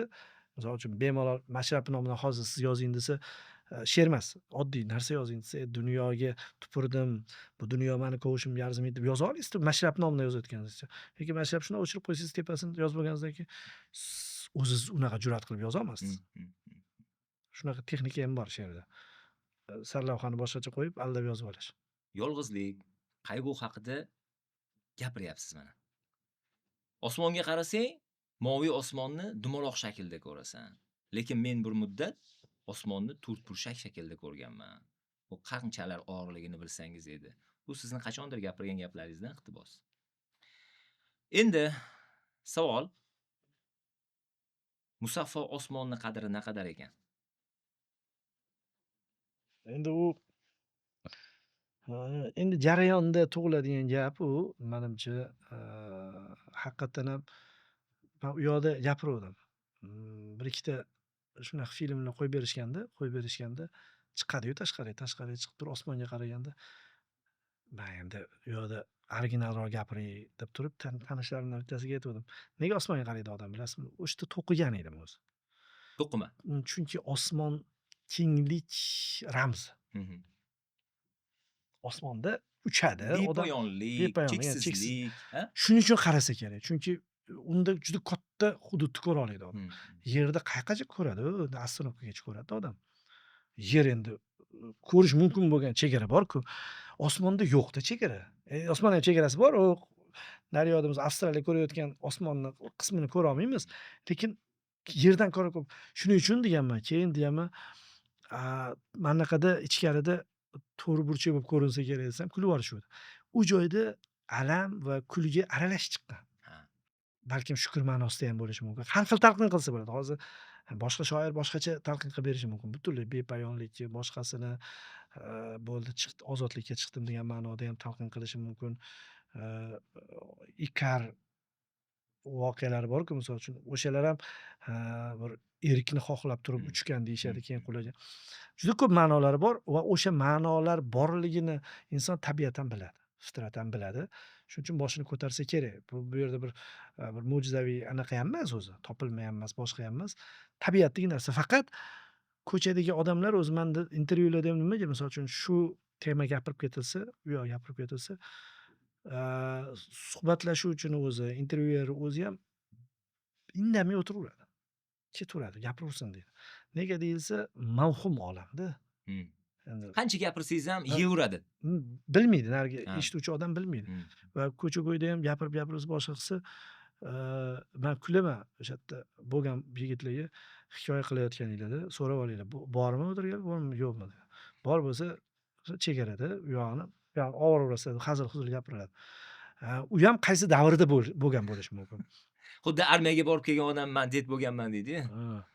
O'sha paytda endi bizani Shunday. oldingi paytlarni, yoshlik paytlarni ozgina hammasini ozgina ichib olgandan keyin o'zi rostini gapirish boshlaydi. Mayli, rostdan-ku qayerlargani choy ichishga majbur qilamiz bo'lmasam. Har doim gaplashgan paytimizda-chi, men bitta narsangizni yana ham hurmat qilaman. Bir sizga bir ta'sir qilgan aforizm bor-u, ko'zlaringiz yonib, jo'shib gapirasiz-da. Bu sharhlovchilik mahorati. O'zbek filmi oldida tug'ilganman. Bu sharhlovchilik mahoratimi yo bir boshqa narsami? Ya'ni boshqacha aniq qilasizda, yo o'sha 98-99dagi 1900 nazarda tutyapman, o'sha paytlardan shunaqa bor. Quvayt bilan O'zbekiston o'ynadi. 5-4 ga adashmasam O'zbekiston yutdi. Butun yoshlar kutib o'tiribdi. Siz uni sharhladingiz, kirib keldingiz va o'sha paytda jonli translyatsiyalar juda kam bo'lardi. Berilyapti efirga. Aytmayapsiz-da, natijani bor-u. O'sha paytda keyin haligi anaqalarni 5-4 bo'lib zo'rg'a O'zbekiston yutdi. Hamma qiy-chuv qilib ganasi aforizmdan shunaqa jo'shib gapirib berasiz. O'sha paytda ko'rganman-da. FIFAdan. Adashmasam FIFA anaqa doirasida bo'lgan bu narsa. Quvayt FIFA degan ko'rsatuv bo'lardi-yu, futbol ichida futbol. Shunaqa. O'sha 5-4 ga yutgan payti esimda bor. Bu 99 yoki 2000 yillar bo'lgan atrofida, agar adashayotgan bo'lsam, obunachilarimiz to'g'rilab qo'yishi mumkin. Umuman olganda, savolki, aforizm sizni ta'sirlantirgani uchunmi, yo sharhlovchilik mahoratimi yoki bir qanaqa bu talant? Ya endi men hozir o'zbek filmidan tashqari. Birinchidan bo'lgan voqealarni aytyapman va bo'lgan voqeada odam yashaydi. Ha. Yashagan narsasini tabiiy, samimiy ayta oladi. Yaqinda bittasi Mirjalol Qosimov haqida gapirganman-da men. Hali noto'g'ri savollar tuzishadi, ba'zi blogerlar asabim o'ynab qoladi. Hozir moda bo'lgan-ku, falonchimi, pistonchimi, falonchimi, pistonchimi. Shunda boshida Qosimov qo'yib qo'yibdi-da. Men boshida aytdimki, bo'ldi, Qosimov yutadi oxirigacha. Balkim ko'ringlar dedi. Oxirigacha ketdi-da, yana Qosimov yutib bo'ldi. O'shani ijtimoiy tarmoqlarga, Twitterga qo'yishgan ekan. O'sha yerda ozgina tortishuv bo'ldi yosh avlod bilan. Men emas, boshqalar tortishdi. Biz tengqurlar Qosimov ko'rmagansizlar dedi. Dedi. Men endi aralashmadim. Mani videoyim turibdi. Tagida men Odil Ahmedov ko'rgan. Odil Ahmedov zo'rroq bo'lsa kerak. Sizlar Qosimov ko'p aytasizlar. Biz Qosimov videolarini ko'rdik, YouTube'da, boshqada ko'rdik. Juda ko'p jarima zarbalaridan gol urgan boshqa qilgan. Men shu yerda bitta odam o'zi sezmagan xatosiga yo'l qo'ydim. Xatosi nimadan iborat deyilsa, odam o'zidan oldingi davrda yashaganini ijtimoiy tarmoqda ko'rishi, YouTube'da ko'rishi, u haqda bir yakdil xulosani bera olmaydi. Yashash kerak birga. Utkini mashhur gapi bor. Futbol qiroli Peleligini qayerdan bilamiz degan. Otalarimiz Pele futbol qiroli deganda ko'zlari yonib aytib berishganini ko'rganmiz. Bu ko'zlar aldamaydi. Biz ayta olmaymiz endi. Biz uni videoda tushgani bor, tushmagani bor. Juda ko'p videosi Peleni. Lekin ular o'sha payt yashagan. Ya'ni yashash bilan, misol uchun, hali nima bo'lishini bilmasdan yashab kelinadi. Hozir hamma biladi. Mirjalol Qosimov, O'zbekiston terma jamoasi endi jahon chempionatiga chiqdi, oldin chiqmagan. Hikoya achinarli kelaveradi-da. Buna xulosa berib bo'lmaydi. Hirosimadagi g'alabalarni ko'rishmaganda ular. Endi Hirosima Osiyo o'yinlari keyingi jahon chempionatlarida chiqmagan-ku. Ammo oxirida zo'r gap gapirdi. O'lchov shunaqa bo'ladiki, dedi, bir futbolchi yo'q bo'lsa dedi. Va uni kutish, u qaytgandagi olqishlar faqatgina Qosimov davrida bo'lgan. Chunki men o'sha 97-yil Qizil kartochka olgan paytida 34 yil degan film qilishdi-yu. Shunda ham ko'p ketgan, o'sha qaytganida Qosimov o'zi ham aytayapti, men o'yna olmadim. O'sha o'yinda o'ynagandek bo'ldimki, televizorda ko'rganimda oyog'imga tosh bosib qo'ygandek. Chunki 1 yildan keyin qaytgandi. Lekin 1 yildan keyin qaytgan men stadionda bo'lganman. Men bilaman odamlar qanaqa holatda o'tirganini. Bu narsani bilmaydi-ku uni. Va bizni bitta yutug'imiz bor, u hozir Odil Ahmedov bilan Qosimov o'rtasidagi farqni aytayotgan edi. U Odil Ahmedovning davrida ham yashaganmiz. Uni ham bilamiz. Ha, Odil Ahmedov Mirjalol Qosimovga eng yaqinlashadigan figura. Yuksak hurmat ko'rsatgan Yo'q, holatda. o'zi eng yaqini ham lekin, faqat. lekin Chunki Odil qaytdi. Man Turkiyada yurgan paytimiz Odil yengil jarohat olib qo'ygan. Hech kimga bildirmaganmiz. Man terma jamoaning ichida edimda. Odil o'zi alohida mashg'ulot qilib yurgan o'sha ekan. Shunaqa yashirilgan va nimaga yashirilgan? Aytilsa janjal chiqib ketishi mumkin. Aytilsa shokka tushib qolinadigan holat bo'lgan. Shunga yaqin kelgan. Lekin Qosimovdan gol, zarba, keyin umumiy yoshlikdan chiqish, misol uchun Odil Ahmedov bilan Mirjalol Qosimov hikoyasi zo'rligi ikkalasi ham bir-birini to'ldiradi. Qosimov bu talant. Mutlaqo. Chunki 17 yoshida, 16 yoshida terma jamoasi, SSR terma jamoasida sardor bo'lgan yigitda. Bo'ldi. Yoshligidan Qosimov chiqqan, Chig'atoylik Maradona bo'lib chiqqan bo'ldi. Odil Ahmedov futboldan ketishiga bir baxiya qolib turib, oxiri otasi bilan suhbatda otasi oxirgi marta ketkazayotgan paytda o'g'lim endi qaytib kelmassan degan. Bu dahshatli hikoya. Buniki ham dahshat. Bu talantni boshqacha ko'riladi. Bu talantni hayot agar o'rgatiladigan bo'lsa, omad haqida film ishlanadigan bo'lsa, Odil Ahmedov filmroqda. Film nuqtai nazaridan. dramatik. Ikkalasi ham jahon chempionatiga chiqmadi, misol. Bu ikkala hikoyani bilgan holda biz aytyapmiz farqi. Va Odil Ahmedovni davrida ko'proq sharhlovchi bo'lganmiz. Sharhlovchi degani futbolchilar bilan deyarli o'ynaydi 12-o'yinchi bo'lib turib, hamohang bir xil charchiydi. Shunaqa darajada Odil Ahmedov davrida yashaganmiz. Biz aytyapmizki, bizni so'rayotganda Qosimov deyapmizmi? Bizniki hali ishonchliroq. Biz ikkita davr ko'rganmiz. Misol Adam Kruyff ko'rganlar, rahmatli Kruyff ayturardilar. Men Adamga ishonardim, bo'ldi. Va yillar o'tgandan keyin Adam gaplari to'g'ri bo'lib chiqdiki, Kruyff hozirgi Barselona, Messi Barselona, hammasi Kruyff g'oyalari bilan chiqdi. Ya'ni Kruyff Peledan ko'proq futbolga naf bergan. Pele Braziliyani ochgan, kartaga Braziliyani qo'shgan, shunaqa mamlakat borligini, Kofe Pele chiqdi va futbolni sport turiga aylantirdi deganlar. Lekin Kruyff ilmga aylantirgan. Men shu gaplarni eshitardim, tushunmasdim. Lekin hadirdim, chunki otam yashagan. Shu o'lchovlarni o'zi Adam tushuntirganlar. Men Peleni ko'rganman, Garinchani ko'rganman, uni ko'rganman, lekin Kruyff kelajak uchun futbolni o'zgartirib yuborgansa, 3 ta davr ko'rgan odamda. Va o'sha Messi, Ronaldolar chiqqan paytida 19-yil vafot etgan bo'lsalar, ko'rganlar, bular ham ko'rganlar. Rosa tortishuvlar bo'lsa, boshqa bo'lsa, indamasdilar, ortiqcha gapirmasdilar, lekin qo'ydirdilar. Qiziq gaplari bor edi. Nimadir she'rlarni eshitib qo'yganmiz. Televideniyaga ishga kirish uchun avvallari shunaqa tendensiya, qoida bo'lardi-da. Bir 3-4 yil avval bir gazetada yaxshilab shakllanmagan bo'lishingiz kerak. Radioda keyin 5-6 yil ishlab, ovozingizni sayqallab olishingiz kerak. Ana undan keyin televideniyada chiqib, diktorlik qilishga ruxsat berilardi. Xayrli aka, shuncha bosqichlarni bosib o'tgan bir fidokor inson sifatida sizni bilamiz. Instagramda nima qilib yuribsiz? Sizni nima jin urdi deydigan odamlar ham topilyapti. Bu savollarga qanaqa javob beryapsiz? Hali reklamalar ham olyapsiz. 50 dan keyin jinsi kiymasdik deydi. Endi menda reklama ham qanaqa? Men o'zi aytaman, men reklama beruvchi emasman. Jamol aytgandek o'sha guvohlik beruvchiman. Qimirlaganmi, qimirlatadiganmi? Yo'q, men chaqirishlarda hammada imij bo'ladi, har xil. Mana Skechers reklama qilib Men chiqdingiz. reklama beruvchi emasman, guvohlik beruvchiman deyman-da. Ishonch uchun, boshqa narsa uchun o'sha eski fon hali ham. O'sha bilan yashab o'tamiz shekilli deydi, ya'ni niqob almashtirmadi. Beckham pas bilan yashab o'tib ketgan-ku.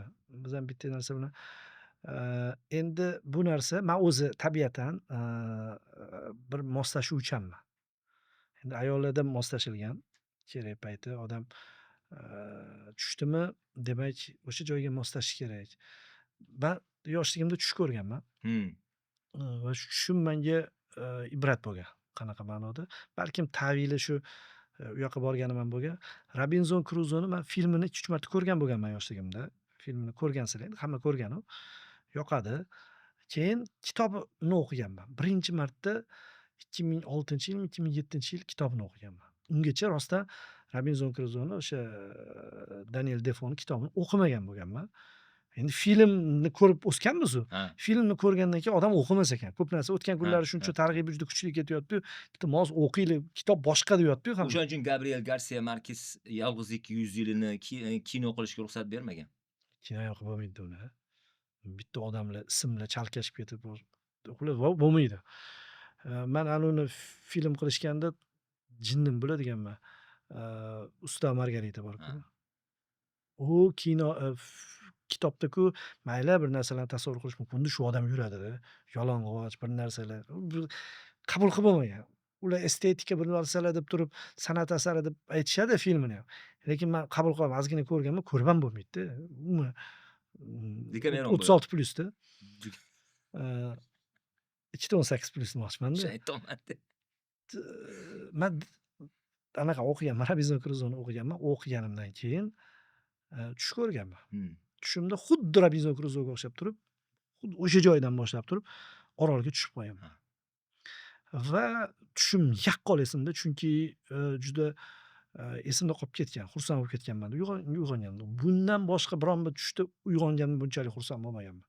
Chunki tushligini bilmaganman, tiniq ko'rganman. Balkim Nima qilayotgan bo'lgansiz? Ayting axir. yo'q, g'or o'sha joyda tushdik. Tushgandan keyin darhol Robinzon Kruzoni eslayapman. O'qiganman-ku bir kun oldin. Ha. Unda qaraganman, uzoqda kemalar yuribdi. Ha. Uzoqda kemalar yuribdi-da, u kemalarga talpinish, baqirish yo'q. Sababi orqa tomonga qarasam, hindular yuribdi, boshqalar yuribdi-da. To'xta dedim. O'zimcha o'sha joyi o'zida moslashib, kema qurishni ham muddatini qo'yib qo'yib, bitta tush o'zida. Keyin kema qilmoqchiman. Men qo'limda bir anaqa normal arra bolg'a ushlab ko'rgan bola emasman. Qurishimga ishonchim komil, faqat mana bunaqa qilib qursa, anaqaga borishi mumkin, suvni oldiga borishi mumkin va suvni oldiga borgandan keyin men hayda olmayman-ku degan fikr kelganman. Haydash ham kerak-ku. Robinzon Kruzoda 3 ta joyda, 4 ta joyda aniq Daniel Defo xatoga yo'l qo'yganini o'zimcha o'sha joyda o'ylaganman. Baribir tushmaganda-yu deganman. Robinzon Kruzo tushgan-ku. Tushmagan, men minnatdor. Hozir esimda-yu, juda ko'p xatolarni topganman. Kitobdagi xatolar. Miyada qolib ketgan, kitobga juda berilib o'qiganman menimcha. Keyin naryoqda kemalar ham yuribdi, ularga ham baqirsam hozir bo'la keladi. Hech narsadan qo'rqmagan holda o'sha joyi o'zida tahlil qilib yashash uchun yo'llar qidiryapman-da. Shuna uyg'onganman. Oydinlik beryapti. Yo'q, shunaqa xursand bo'lib ketganman. Uyg'onganimda uyda birdaniga eng yolg'izlikning eng burchakdagi narsasi o'lim, deyarli o'lim bilan barobar narsa u. Orolga tushib qolish va bu yoqda uydaman-da. Shunaqa xursand bo'lib ketib, voy, o'zim kela olmaganman-chi. Va keyin u yoqqa borganimda ham kulardim, bolalarga aytardim. Shu bo'lsa kerak dedim, chunki moslashib ketamiz-ku. O'sha amnistiya masalalari, boshqalari ko'tariladi, xuddi kemalar deb o'ylardim. Yuribdi, baqirgan bilan boshqa bilan o'z vaqtida keladi. Sen bu yoqda mana bu joydagi yashashing bor. Shunga deb turib tushdan boshlangan bu narsa. Keyin ham chiqqandan keyin ham boshqada ham, misol uchun YouTube chiqqan bo'lgan, boshqa bo'lgan, boshida o'rganganman, boshqa qilganman, kulishganman, aytib berganman. Boshqa joyda ham Telegram bilmaganman, misol uchun. Qanaqa qilib turib rasmimiz, hozir ko'chada tushgan rasmimiz kanallarda kelish mumkin, guruhlarda, gruppa degan narsalar, gruppa xunuk tuyuladi menga, naryoqdan kelganman. Gruppa bo'lib yetiladi-yu. Qanaqa gruppa deyman? Juda bir boshqacha holatda kelib turib, qadimgi dunyodan kelib turib, moslashim oson bo'lgan. Bu menimcha o'zi tabiat. Tabiat. Bu Instagramga faollik ham, boshqa ham boshdan bo'lmagan. Keyin she'r qo'yib yurganman. She'r qo'yib yurish uchun maydon bo'lgan, yaxshi bo'lgan. Va keyinchalik bir ikkita narsalarni tavsiya qilsa bo'ladi. Menda tabiiyroq bo'lgan. Men o'ylamayman, misol uchun bittasi ishlab, men hali-haligacha aslida buncha reklama, buncha targ'ib, mana shunaqa narsalarda guruh ochib olish kerak deydi menga. Bolalarim ham aytib qolishadi. Siz bunaqa bir korporatsiya boshqasi qo'ysangchi, yarashadigan ish. Menda o'zim bilaman, nima yarashadi, nima o'xshaydi, nima o'xshamaydi-da. Xayr aka, ijtimoiy tarmoqlar bilan hozir siz ulg'aygan, ishlayotgan ulkan dargoh, televideniya o'rtasida qanaqa farq bor ekan? Nimalarni ajratdingiz?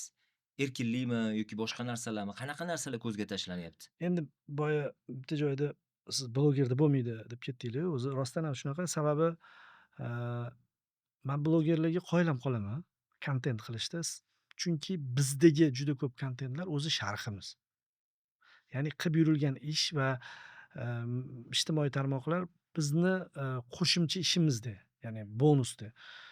Lekin, endi biz bir xil aytadi-da, falonchilar juda ko'p, o'sha reklamada chiqadi. Nima uchun buncha ko'p reklamada chiqadi desa, men aytamanki, ularni bundan boshqa ishi yo'q deyman.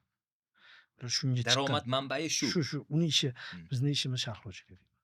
Va ba'zan sharhlovchilik bilan blogerlik chegarasini ham qo'yishga majbur bo'lamizki, juda bu yoqqa berilib ketmaslik boshqa. Bular aylanadi. Men o'zimda unaqa katta farq ko'rmayman, chunki menda qo'shimcha ishdek bo'lib qolgan bu narsa. Davronda ham shunaqada. Qolgan sharhlovchilarda ham juda berilib ketib ijtimoiy tarmoqqa ko'proq ishlab borayotgan bo'lsa, men sharhlovchiligiga puturam yetadi deb o'ylayman. Ha. Chunki bu sharh u, Ha. o'shanga intilgan boshqa Fokus qilgan. boshqa yoqqa Keyin qarab eng qoladi. ko'p, juda ko'p blogerlar ham havas qiladigan soha o'zi bunday o'ylab qarash sharhlovchilik. Albatta. Misol futbolga qiziqadiganlari 1,5 soat O'zbekiston bilan, efirda qolish bu hazilakam mas'uliyat emas. Ijtimoiy Zavq. tarmoqda o'zingizni blogingizni yuritayotganmisiz? Demak, siz blogersiz. Lekin sharhlovchilik bu kasb. Uning uchun albatta necha yillar davomida bu o'qib, o'rganib, bakalavr, magistr, kerak bo'lsa aspiranturani bitirgandan keyin, tajribalarni orttirgandan keyin o'shanda ham bo'la olasizmi? Bu ham katta gap. Bu maktab bu. Shu menda juda katta farq ko'rmayman. Qo'shimcha vaqtdagi ishdek tuyuladi. Xalqlar do'stligi konsert saroyida bot-bot chiqqanlaringizni ko'rib turibmiz. Bu endi tomoshabin sifatida. Endi beldan past hazillarni ishqibozlari bu narsani normal qabul qilishi mumkin. O'zi odatda bunaqa narsalarga bormaysiz, buni bilamiz. Lekin sizni bir faylasuf, bir boshqacha bir olim odam sifatida ko'radigan muxlislaringiz hayron qolayotganlari ba'zi bir holatlarda tabiiy hol. Unga ruscha aytganda разве так можно было deydi-yu, shunaqami? Yo'q, men aslida, o'sha yaralmishim boshqa, misol 90-yillarda boshqalarda men ko'p borganman. Ha. Keyin o'sha fond paydo bo'lgandan keyin bunaqa, holat paydo bo'lishi aniq va o'zimda ham bo'lgan cheklanish boshqa boy. Tushundingiz-a men savolim? Tushundim. Lekin, misol uchun tanishlar bor. Baribir tanishda taklif qiladi. Taklifga 1 yo'q deyiladi odam, 2 yo'q deydi odam, 3-chisi boriladi-da. Misol Davron Kabulov ham futbol sharhlagan, boshqa qilgan umumiy tanishimiz, qadrdonimiz. Agar millionni oladigan bo'lsak, Elmurod juda ko'p o'sha aloqada, futbolga ham qiziqadi, misollar ham keltirib turadi. Men unga ijtimoiy tarmog'iga izohlar ham yozib turaman, bir hazil ma'nosida, boshqa. Endi hazilni qabul qiladi-yu, qitmirlik qilib qilamiz-da. Yaxshigina qitmirlar ham xayrli kerak. Keyin o'sha, Mirshakar dasturlariga borishimiz sababi ham xayr turkumida u oy bilan xayrlashayotgan paytda majburda endi misol o'sha soha jahon chempionatiga chiqib turibdi futbol. Va bu yerda biz Davron ikkalamiz sharhlaganmiz. Chaqirishi tabiiy. Ya'ni u yerda men o'ylamaymanki bir o'zidan o'zi kelib qolib tomosha qilish emas. Menga o'zi ichimda to'g'risi qo'yib bersa ko'p boraverishim mumkin. Men o'sha fon ham o'zi to'sib turadi bu narsada. Hatto ba'zi do'stlarim bilan urushib ham turishadi. Bir narsa qilib qo'yasiz oxiri bo'lib turib boshqa desa. Lekin men bu narsada unaqa juda bir chuqur, noto'g'ri mavzu demayman, chunki o'sha yerda nima gapirishga ham bog'liq. Hattoki ba'zilar aytishadi, misol uchun bitta misol keltiraman, bu ko'proq tushadi deb o'ylayman. Aynan tushadigan misol aytaman. Xolis sari birinchi chiqqan paytlari soat 1 da ketardi efirga. Kunduz kuni? Kunduzi 1 da ketardi. Ustozlarimizdan biriga aytdim. Shuni ko'pchilik e'tiroz bildiryapti. 1 da peshin-ku. Shuni boshqa paytga qo'ysakchi, boshqa desa, san peshin o'qiydigan odamlarga kerak emassan. Sen o'qimaydiganlarga keraksan. Shu 1 da ketursin degan. Ya'ni bu qoida bor narsa. Misol uchun haligi mana bunaqa podkastlar, umumiy ma'rifiyroq podkastlar, ma'rifiyroq ko'rsatuvlarda borishimiz Bu ko'pchilik qabul ham qiladi va uni auditoriyasi o'zi bu so'zlar bilan to'yingan bo'ladi. Hmm. Lekin har xil joy bor va menimcha, har xil Hazratdan bir kun bitta savol beruvdi. Men qoyil qoluvdim javoblariga. Haligi kutilmagan javob bo'ladi-ku.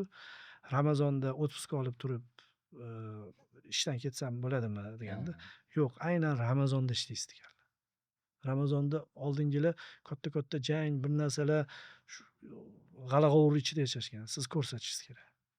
Qiyin-da bu. Hmm. Otpuska olib uyga borib olib ta'tilda to'g'ri, o'zi uchun yaxshi. Ortiqcha harakat bo'lmaydi, boshqa bo'lmaydi. Juda ko'p ishlarni lekin jamiyatga ta'sir doirasida, boshqaga bir ibrat ma'nosida ana unisi qiyin-da. Shuning uchun menimcha Bizani suhbatimizni tomosha qilayotgan ayollar hozir bilasizmi nima deydi? Sizlarga nima qilsanglar ham yarashaveradi deydi. mm, shu tushiradi sizlarga. Siz Jamoliddin Maysara ishini qo'yib shuni yuborsak bo'ladi. aytyapman-da.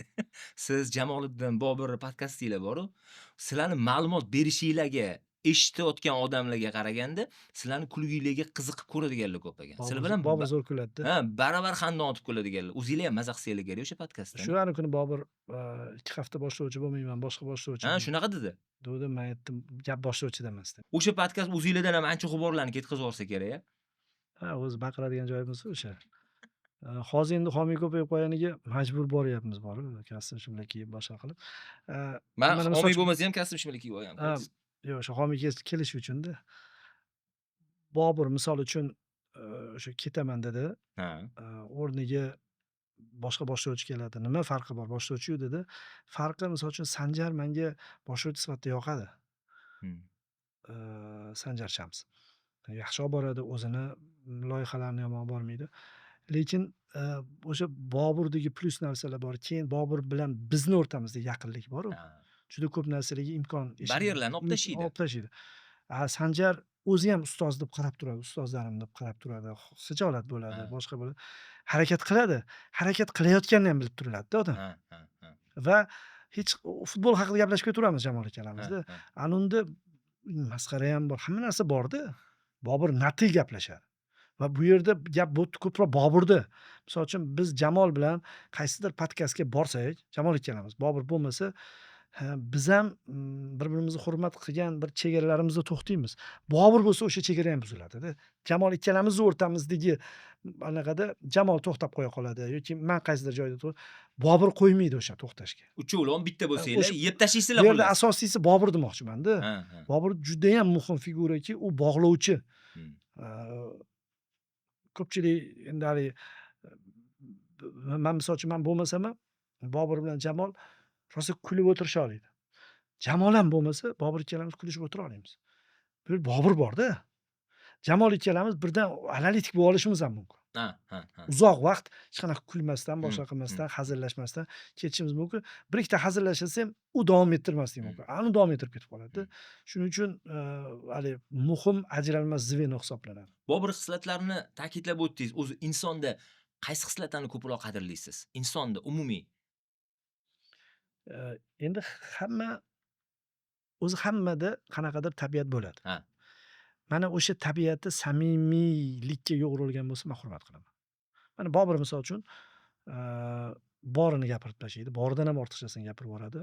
Bunaqa qilaylik, bunaqa qilaylik deb turadi. Misol uchun sharh masalalarida ham, boshqada ham. Shuni men bunda yillar davomida ko'rganman, yillar davomida o'rganman. U uni sun'iy qilmaydi. Ha. Tabiiy. Asling kabi ko'rin. Tabiiy narsada odam xafa bo'lmasligi kerak. Men shuni aytmoqchiman. Tabiiy, samimiy narsada odam bir xilda boshqacharoq ko'rsatadi o'zini. Harakat qiladi, lekin ichi-ichidan bilib turadi odam samimiy emas. Hmm. Men shu masalada samimiy emas. O'zi bo'lsa sal boshqacharoq edi deyiladi-da. Jamol endi bu turishi o'zi shunaqa samimiy, o'zi gapirishi ham, fe'li ham, tabiati ham butunlay efirni bolasi emasdek tutadi o'zini. Necha yillardan beri. Va shu to'ldiruvchi. Mani o'zim o'sha tabiatim. Men chunki podkast ham qilaman alohida, sharhlayman ham, keyin juda ko'p joylarda bitta o'zim ham qatnashaman va tabiiyki faqat futbol gapirib o'tirishim bu normal o'shalar ichida. Va bu to'ldiradi. Chunki faqat kulgi bo'lavermaydi, futbol ham bo'lishi kerak, shuni atrofida bo'lishi kerak. Balkim shu uch qirra tushib qolgandir. Insonlardagi yoqtirmagan xislatlaringiz qaysi? Men yoqtirmagan narsam bitta narsa, o'sha nimanidir ko'rsatayotgan paytda samimiymasligi. Samimiy. Ha, rost bo'lmasa bundoq qaraymanda, unaqa emas-ku deyman. Yomon narsani ham rost ko'rsatsa yoqadi menga. Yomon, misol uchun cho'rtkesar yoki orqadan anaqa uradigan bir fe'li bor, bir iflosroq tabiati bor. Lekin men bitta joyda safarda yurgan paytimiz bir yigit bor. Ahror Usmonov ashulasini aytayotgandek bo'ldim. Bir yigit bor edi deng deydi. Bir yigit bor. O'sha yigit gaplashib o'tiribmiz. Men tanimayman uni. Birinchi marta ko'rishib turibmiz. Bir yomon narsani reklama qilar ekan xullas. Tushunarli. Menga yoqmaydi u narsa. Men u bilan kelishmayman u narsalar bilan. Gapirdi-da 2-3 martalab shuni reklama qilgan. Qidirib ketdi. Yo'q, o'zi men shuni qilaman dedi. Dangal gap bo'ldi. Xohlasanglar, xohlamaysanglar, menga hech kim boshqa bunaqa pul bermaydi dedi. Keyin yo'lda ketayotgan paytimiz kimdir bir odamni tanqid qildi. O'sha odam ham agar buncha pul oladigan bo'lsa qilardi shuni, boshqasi qilmaydi u dedi. Ya'ni o'ziga qarshi bo'lgan, o'zi bilan janjallashgan, o'zi bilan urushgan odamni ham himoya qildi-da. Ya, borini aytdi. Juda ko'p joylarda ham o'zini tutishi boshqasi bori. Odam bori bo'lsa ham aytadi-yu, dushmanni yolg'onchi do'stidan nimasi afzal deyilsa, dushman senga rostini ko'rsatadi. Dushman bo'lib turadi. Borini ko'rsatadi. Bor bo'lib turadi-da. Yolg'on do'st deydi. U do'st bo'ladimi, bo'lmaydimi, ertaga butunlay munofiqona harakatlar nima bilan natija bo'lib ketishini ham bilmaydi odam. Undan rostdan bori yaxshi. Bori o'shanga tayyor turadi odam, o'sha bilan anaqa qiladi. O'sha xavfdan ogohroq bo'lasiz-da. Keyin unaqa odamlar martam bo'ladi qanaqadir shu nuqtalarda. Oxiri do'st ham bo'lib ketib qoladi. Urushib qancha odam o'rtoq bo'lishganda. Shuning uchun menda eng asosiy o'lchovimdagi narsa bir odamni tutishidagi jamiki qanaqa xarakteri bo'lishidan qat'iy nazar o'shani samimiylik elagi bilan elab ko'rsatyaptimi yoki boshqacharoq narsa ko'rsatyaptimi? Shu bilinadi o'zi. Men naryoqdan bo'lganligim uchun, bu narsalarni ko'p ko'rganligim uchun darhol odamni men oldimda o'zlarini rosa dindor ko'rsatib, boshqa qilib, o'qilib, bu qilib yillar davomida ko'rsatib yurgan bolalar bo'lgan. Bir ma'naviyat, qadriyat bir narsalar qo'yadi. Ichimda aytardim, endi u joy sal anaqaroq bir gapirsa borib aytib berishi mumkin boshqa. Ichda o'ylab qo'yaveradi. Ichimda qo'ysangchi der. Men yoqmas shu bola. Misol uchun naryoqdan kelib turib, "Ha, lekin men bunda kalla qo'ydingiz, men bunaqa qildingiz, bunaqa qildingiz, lekin unaqa emas-da, brat" degan bola menga yoqardi. Men tanqid qilardi, bir ikkita narsalarimni anaqa qilardi yoki achchiqroq gapirardi yoki o'zini yomon bir voqeasini aytib berardi, boshqa qilardi. "Qo'y, nima qilasan?" aytib, "Meni oldimda nima qilasan?" aytib, dirdim ichimda-da, lekin bu rostku derdim. Rostku, shu bori shu. Va o'sha rostligi uchun bo'ldi. Hurmatim bo'lardi. Qabul qilasiz. Dunyoda bari odam rost bo'lishi kerak-da. Rost bo'lmasa juda qiyin bor-ku, atrofdagi odamlarga muammo tug'diradi. Qaylarga odam ajrata olasizmi? Sal ajrata olaman. Tushunasiz, mana hozir aytayotganingizdek, o'zi asli kabi ko'rinmagan odamlar qalbida boshqacha fikr bilan keladi oldingizga. Chunki sizni oldingizga kelgandan keyin to'p qo'pol qilib aytganda hamma odobli, bir aqlli odamga aylanib olish kerak bo'ladi. Qanaqadir haybatmi bu, aurami? O'sha hech qachon qilib yurmagan ishi, gapirmagan gapini birdan men bir xil to'g'risini aytaman. Masalan, Yandeksda ko'raman boshqa kanalda mashinaga chiqqan paytimda Islomni hurmat qiladi-yu, rostdan hurmat qilib turib Bismillahirrohmanirrohim deb haydab boshlab qoladi-da. Men ko'p beraman.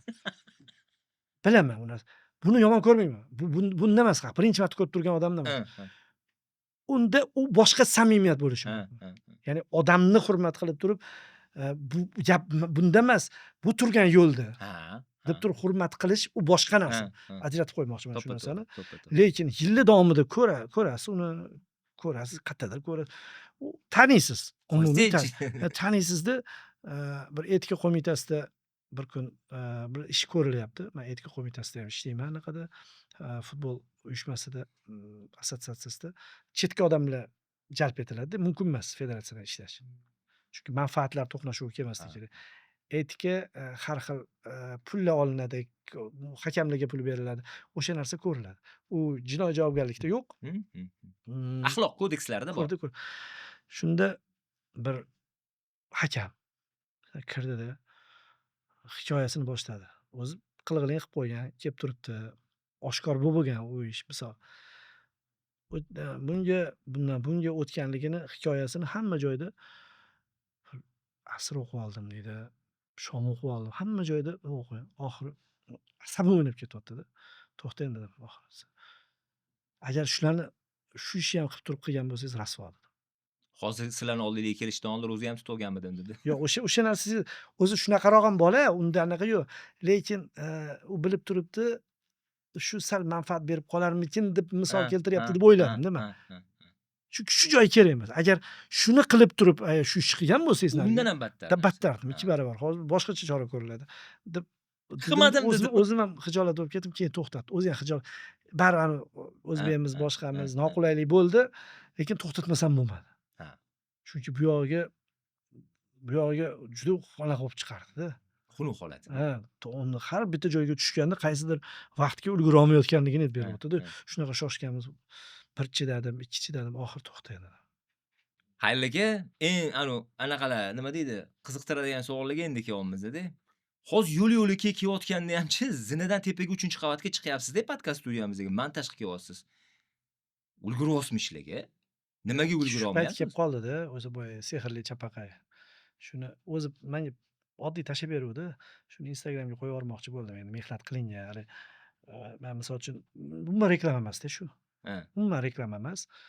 Dildan, xolis. Gonorar olingan anaqaga, kinoga chiqqanmiz. Ha. Umumiy davlatnikida o'zi gonorar bo'ladi-ku, o'shan olingan, lekin bu yog'iga yaxshi narsani ko'proq odamlar ko'rsin deyiladi-da, jahon chempionatidan oldin. Shunga hissamni qo'shdim. O'zi nimalarga ulgura olmayapsiz? Xohlayapsiz, lekin ulgura olmayapsiz. Podkastdagi. Mani oldimga kelishdan oldin mana rostini aytaman, 3-4 kun oldindan belgilab, bugun 4 ta podkastim bor ekan, bugun 3 ta ekan, bugun voy. Shunaqa. Nima? Haligi intervyu beruvchi degan soha o'ylab topdimmi bilmayman. Gapirib o'tiraman shekilli-da, o'shanga. Kitob o'qishga vaqt bo'lyaptimi? Rostini ayting faqat. Kitob o'qishga zo'r narsa topib oldim. Bitta nashriyot bilan, yaxshi nashriyot bilan faqat yaxshi haqiqatdan ham o'zim tanlab o'qiydigan kitoblarni reklamasini gaplashib oldim. Majbur, o'zim majburman-da. Ha, o'qiysiz? O'zim virt qilib oldim. Ha, o'qiysiz, o'qishga majbursiz va undan keyin tavsiya qilasiz. Birinchi anaqa qildim, to'g'risini aytaveraman. Farobiyni Baxtga yo'llanma degan kitobini. Qiyinlik qilmadimi Farobiy? Yo'q, o'zi yoqadi. Farobiyku 10 asrdan beri bekorga yashamayapti-yu. Qoyil qoldim. Hali bari zo'r deydi-ku. Ibn Sino Arastuni kitobini o'qishdan oldin rosa qiynalgan ekanda olib o'qishga. Unaqasi ham tushunmabdi, bunaqasi ham tushunmagan. Oxiri bir vaqt o'tgandan keyin yo'lda bozorda kitoblar sotilardi u paytda, yerda sotilgan payt, xuddi yashagandek gapirib berishim qarang. Yerda kitoblar sotilayotgan paytda aynan Farobiyni Arastuni kitobiga yozgan sharhi bor ekan, metafizikani. Olib o'qigandan keyin bittada tushunganda. Ya'ni sharh ham muhim ahamiyatga ega deb. Farobiyni ikkinchi muallim deyshadi-yu. Ha. Farobiyni ba'zi asarlarini, ba'zi gaplar, ba'zi fikrlarini bu odamlikdan chiqib turib yozgan, chunki odam bolasi yoza olmaydi deb yuborgan ekan ham. Juda ko'p ulamolar. Xayrli aka, siz yozgan o'sha paytdagi bir memuarlar bor. Men memuar deb bemalol ayta olaman. Har bitta gazetani keyingi sonini men shaxsan kutardim. To'g'ri, unchalikcha bilimimiz yo'q, sharhlovchilikka umuman layoqatimiz ham yo'q-ku futbolga. O'sha paytda lekin haqiqatan futbolga qiziqar ekanmiz. Bu 98, 99, 2000-yillarda O'zbekiston futboli, boshqa nashrlar bor edi-yu. Boshqacha yozardingiz-da. U paytda bir g'ayrat boshqachamidi? Birinchidan yosh edik, ikkinchidan baribir hamma soha ilgarilab ketadi-da. Hozir misol uchun bloglar yozishyapti. Hozir bexato yozadiganlar ham kam o'zi. Bunday qilsa, bu yog'i ham ko'p, bu yog'i ham ko'p. Saviyasi narsalar ham ko'payib ketdi, lekin oldin bir maydon bo'lardi. O'sha maydonda bir odam taqdir bilan turib qolsa, uzoq vaqt yasha olardi-da. Sekin bo'lgan zamonda. Oldin haqiqatan ham hozirga qaraganda ancha yaxshi yozganman deb o'ylayman. Chunki butun e'tiborimni shu bitta narsaga berganman-da. O'z menda shu fe'l bor. Misol uchun zakovat olib borganman anaqa deb. U yoqda, komandirovkada. Shu 3 yil olib borganligim uchun ikkinchi yillarda istalgan 3 ta informatsiyani bir-biriga qo'shib savol chiqara olardim-da. Hozir qila olmayman shuni. Chunki undan boshqa narsa ishlamagan kalla. Ha. Men aytaman-da, hali ba'zida ko'zi ojiz bo'lib qoladi-yu odam. Ha, ha. Boshqa misol qulog'i yoki eshitish xususiyat kuchayib ketib qoladi. Qalb Shundan bog'liq shundan ilm bo'lsa kuchayib. kerak. Ko'z ne'mat bir narsa olinsa Qol boshqa ilmi deydi-yu. ha, odam bir narsaga o'zi qiziquvchan, ijodkorroq bo'lsa, bitta narsani qilsa, ancha mukammal qilishi mumkinligini men o'sha yerda ko'rganman. Ha. Zakot nima bo'lmasa? Savollar tugab, bolalar savollarning hammasiga javob bilganligi uchun u yoqda o'zim savol tuzishga majbur bo'lganman-da va savol tuzish texnikasini juda o'zlashtirib olib, 3 tadan allambalo savol tuzib qo'yaverardim, qoyil qolishadi. O'sha chiqqandan keyin yo'q-da. Yo'q, mana misol uchun bitta u yerda ehtiyoj bo'lgan, kerak bo'lgan. O'shaning uchun kallam o'shanga qarab turib ishlagan deb o'ylayman-da. Undan keyin mana Gazetada ham shu bo'lgan. Gazetada baribir ovoz bo'lmagan, kadr bo'lmagan, so'z bilan ifoda etish kerak bo'lganligi uchun o'sha kadrga, so'z, ovozga ketadigan energiya menimcha qalamga ketganda. Hmm. Hozir televideniyada keyinchalik yozgan tekstlarimni bilardim, gazetada ishlab yurardim. Televideniyada yaxshilab o'qib bersa bo'ldi-da. Ha. O'rtacha tekstni yaxshilab o'qib bersa bo'ldi. Kadr o'zi Mike Tyson urushayotgan bo'ladi, yopib beradi-da. O'rtacha o'qib bersa ham.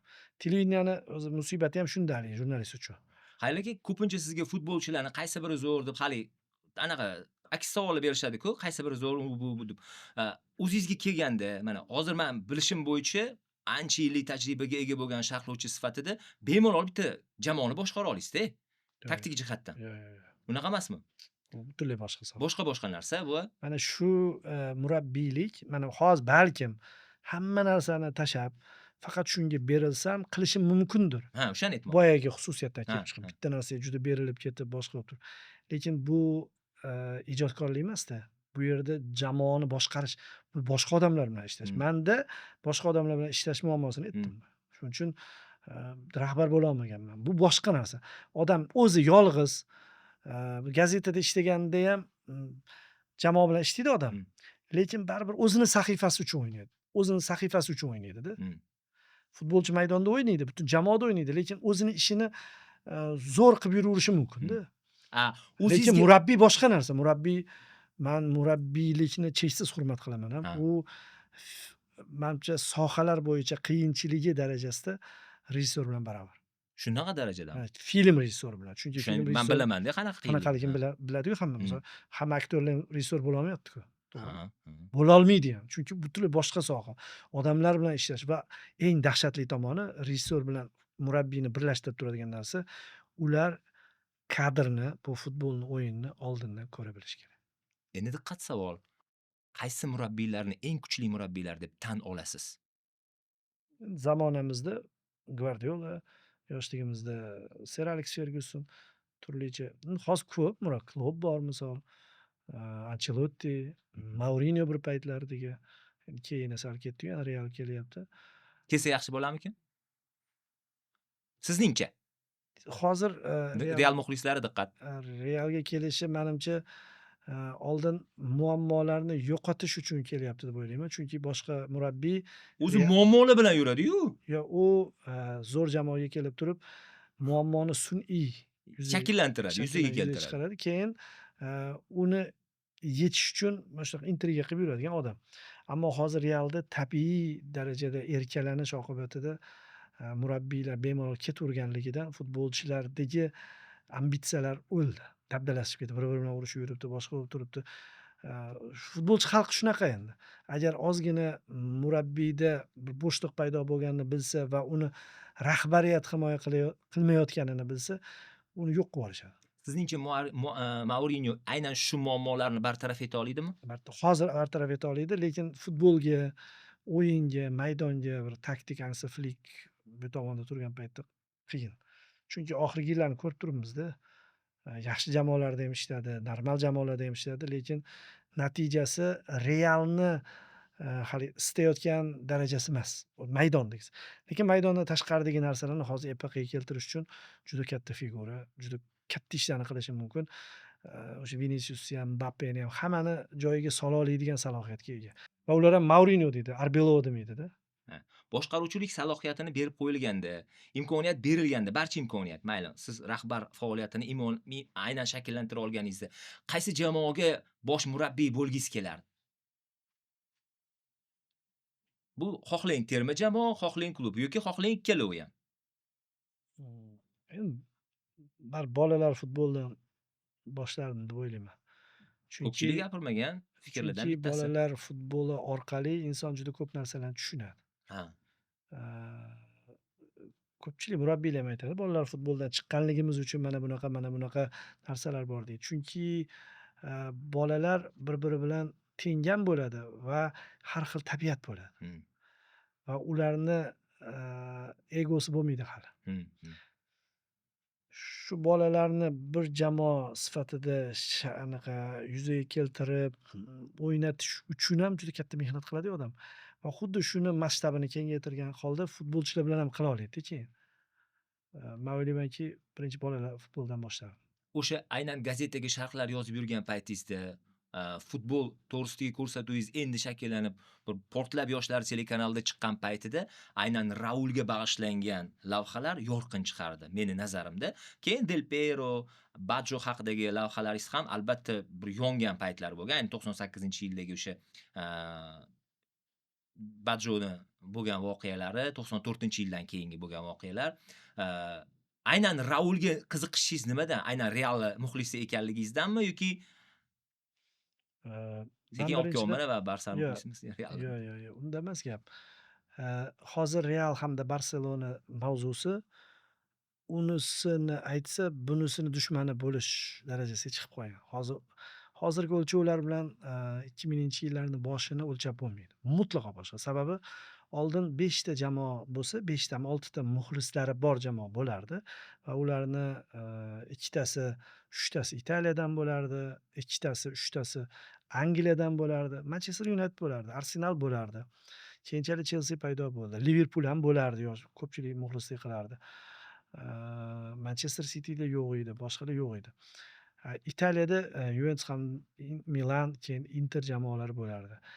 Va Barselona mavzusi shunaqaki, Barsa aynan 2003-yildan boshlab turib Realga, Galaktikosga mos, haligi yulduzlarni sotib olish bilan boshlangan uni yangi erasi. Chunki tepada uslublarni moslashtirish bor. Bitta Chempionlar Ligasini yutganligi bor. Unaqa bitta chempionni yutganlik Ajaxda ham bor o'sha payti, Marsel hamma yutib yurgan paytlarda bo'lgan, ha. Lekin bu tizim bo'lmagan, sistema bo'lmagan. Keyin ba'zi yulduz futbolchilar, misol uchun Barselonaga hozir juda ko'p qariya yoki yoshi sal o'tgan payti ham bir o'ynab ketishim kerak deb kelyapti. Ilkay Gündogan kelyapti, Lewandowski keldi. Chunki Barsa 10-yillarda bular o'sayotgan paytda, bular futbolchi bo'lgan paytda euforiya qilib butunlay futbol o'zgartirib yubordi. Shu nostalgiya bilan bitta o'ynab qo'yishim kerak, Barsada degan brendni tushunchasi bor va Rashford ham shunaqa keldi. Oldin Barselonadan ketardi Italiyaga. Misol uchun Maradona Napoliga ketgan. Napoliga ketgan. Hozir juda kulgilida. Misol uchun yoki Neymar ham to'g'ri PSG ga ketdi. U yerda pul bor, boshqa bor. Ronaldo, braziliyalik Ronaldo 1 yil o'ynagandan keyin Interga ketgan. Italiya A seriyasiga ketishganda. Demak, o'zi darajalar farqli bo'lgan. Shuning uchun oldin Realga bo'lgan e'tibor anaqa jahon terma jamoasi sifatida qaralardi va u paytda translyatsiyalar bo'lmasdi. Bir qo'yilar, bir kun keyin qo'yilardi, bilasizlar-ku. O'shanda qo'yilgan paytda Realni umuman hamma ko'rib qo'yaverardi. Hozir aytishyapti-da, misol uchun o'sha paytda Realga muxlislik qilgan bo'lsa yoki Realni o'yinini ko'p sharhlagan bo'lsa, Realni o'yinchilarini ko'paytgan bo'lsa, demak anti-Barsachi. Yo'q, bu sizlarning bugungi tushuncha. Bugungi bir-biri bilan dushmanchilikdan orttirilgan bu xulosa. Unaqa bo'lmagan. Oldin Realni muxlisi deyarli bo'lmagan, Realni hamma tomosha qilib qo'yavergan yulduz bo'lgani uchun. Hatto shu yulduzda 4-o'rinni, 3-o'rinni olib yurgan payti ham yulduzligini bilardi hamma, bo'ldi, zo'r deyiladi. Bir ikkita Barselona muxlislari bo'lgan, eski muxlislari, Stoichkovlardan kelgan boshqa. Ular ham bir ikkita Arsenalni muxlislariga o'xshagan, bir ikkita Juventus, Inter muxlislariga o'xshagan muxlislar bo'lgan. Oldin aksar muxlislar Manchester United va Milanniki bo'lgan. Man o'sha kungi xotiralarimga shundoq aytadigan bo'lsam, Milan hamda Manchester Unitedni muxlislari juda ko'p bo'lgan. Tarixan ular juda ko'p natijalar qayd etishgan va tavba qildim, taqdiri ham shunaqa bo'lib ketdi. Haligacha ikkalasi ham oyoqqa tura olmayapti. Ha, ha. U bir paytda ketdi menimcha o'sha 9-10-yillarda.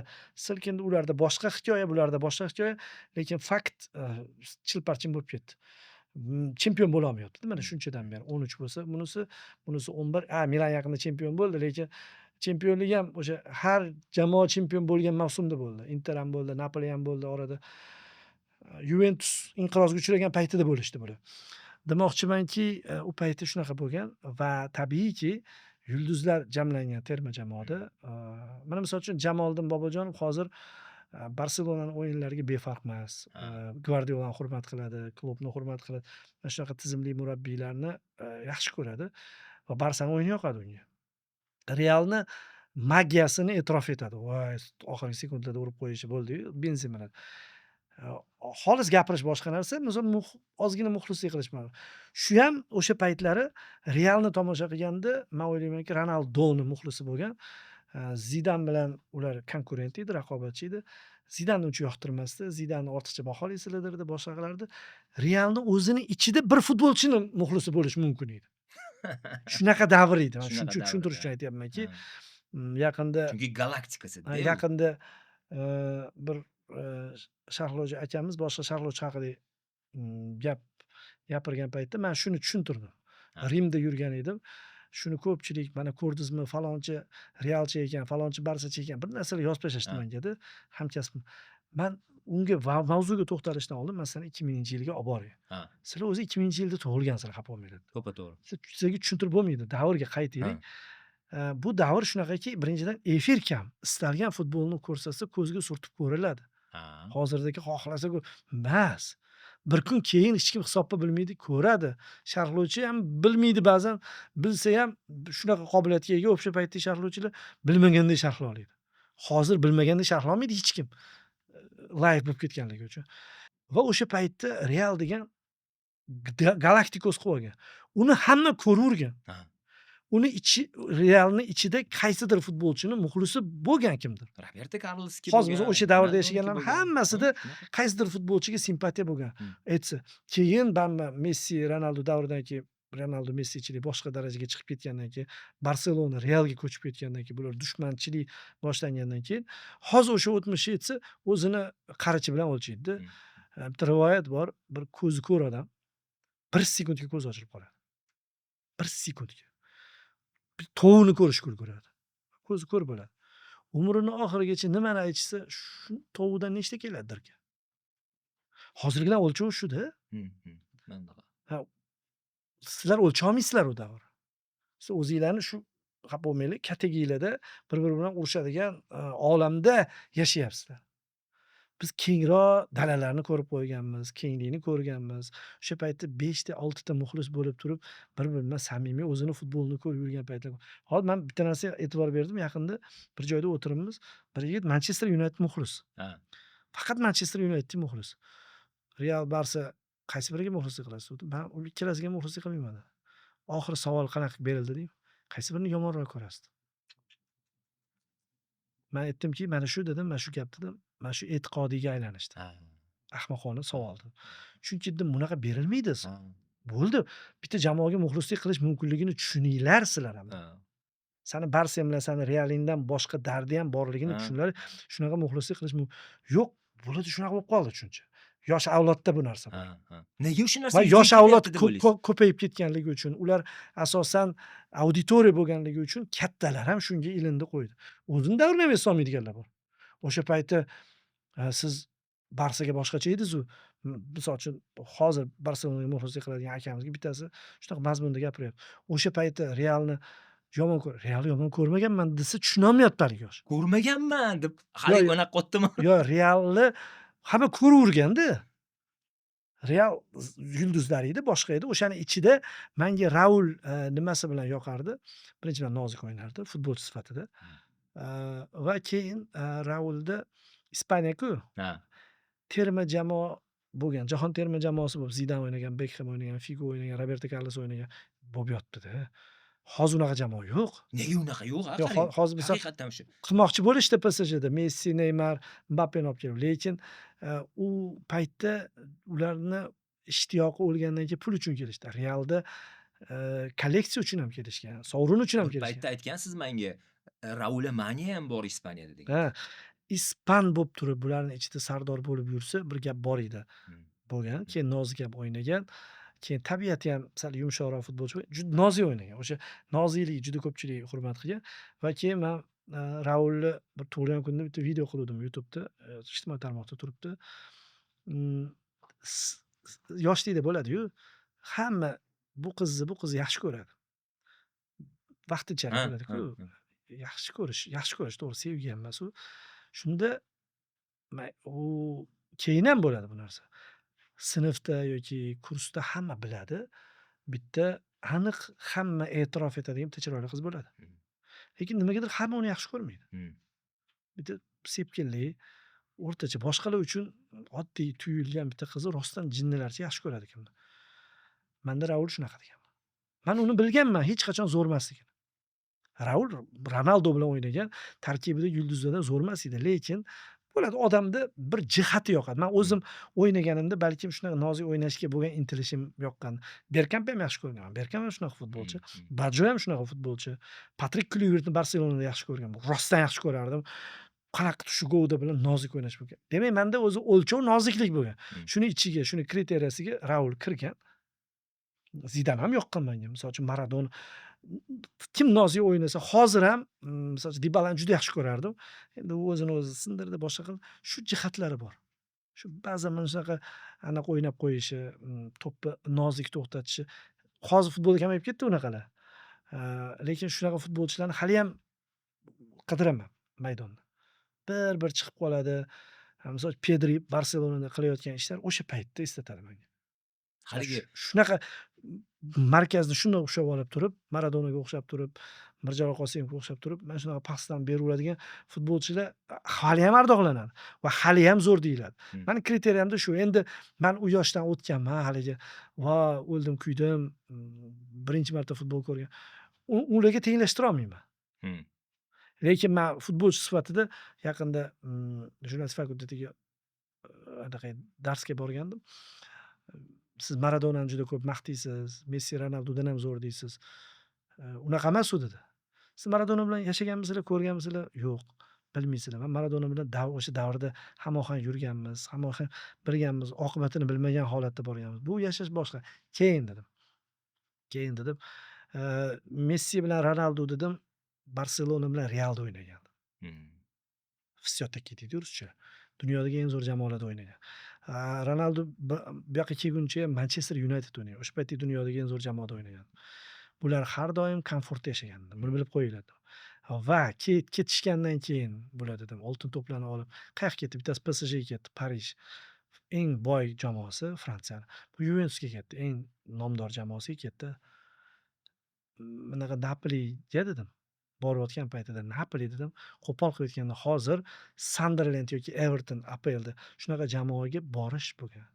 Milan bo'lgan, Juventus bo'lgan, kichik jahon chempionatida golland ucharlar o'ynagan paytda, bu yoqda Platinilar bor paytida Maradona hech kim tanimagan, ungacha ham mavjud bo'lmagan, undan keyin ham 30 yil mavjud bo'lmagan Napoliga borgan va uni 2 marta chempion qilgan. Menga bu 2 marta chempion qilishi ularning chempionligidan ancha.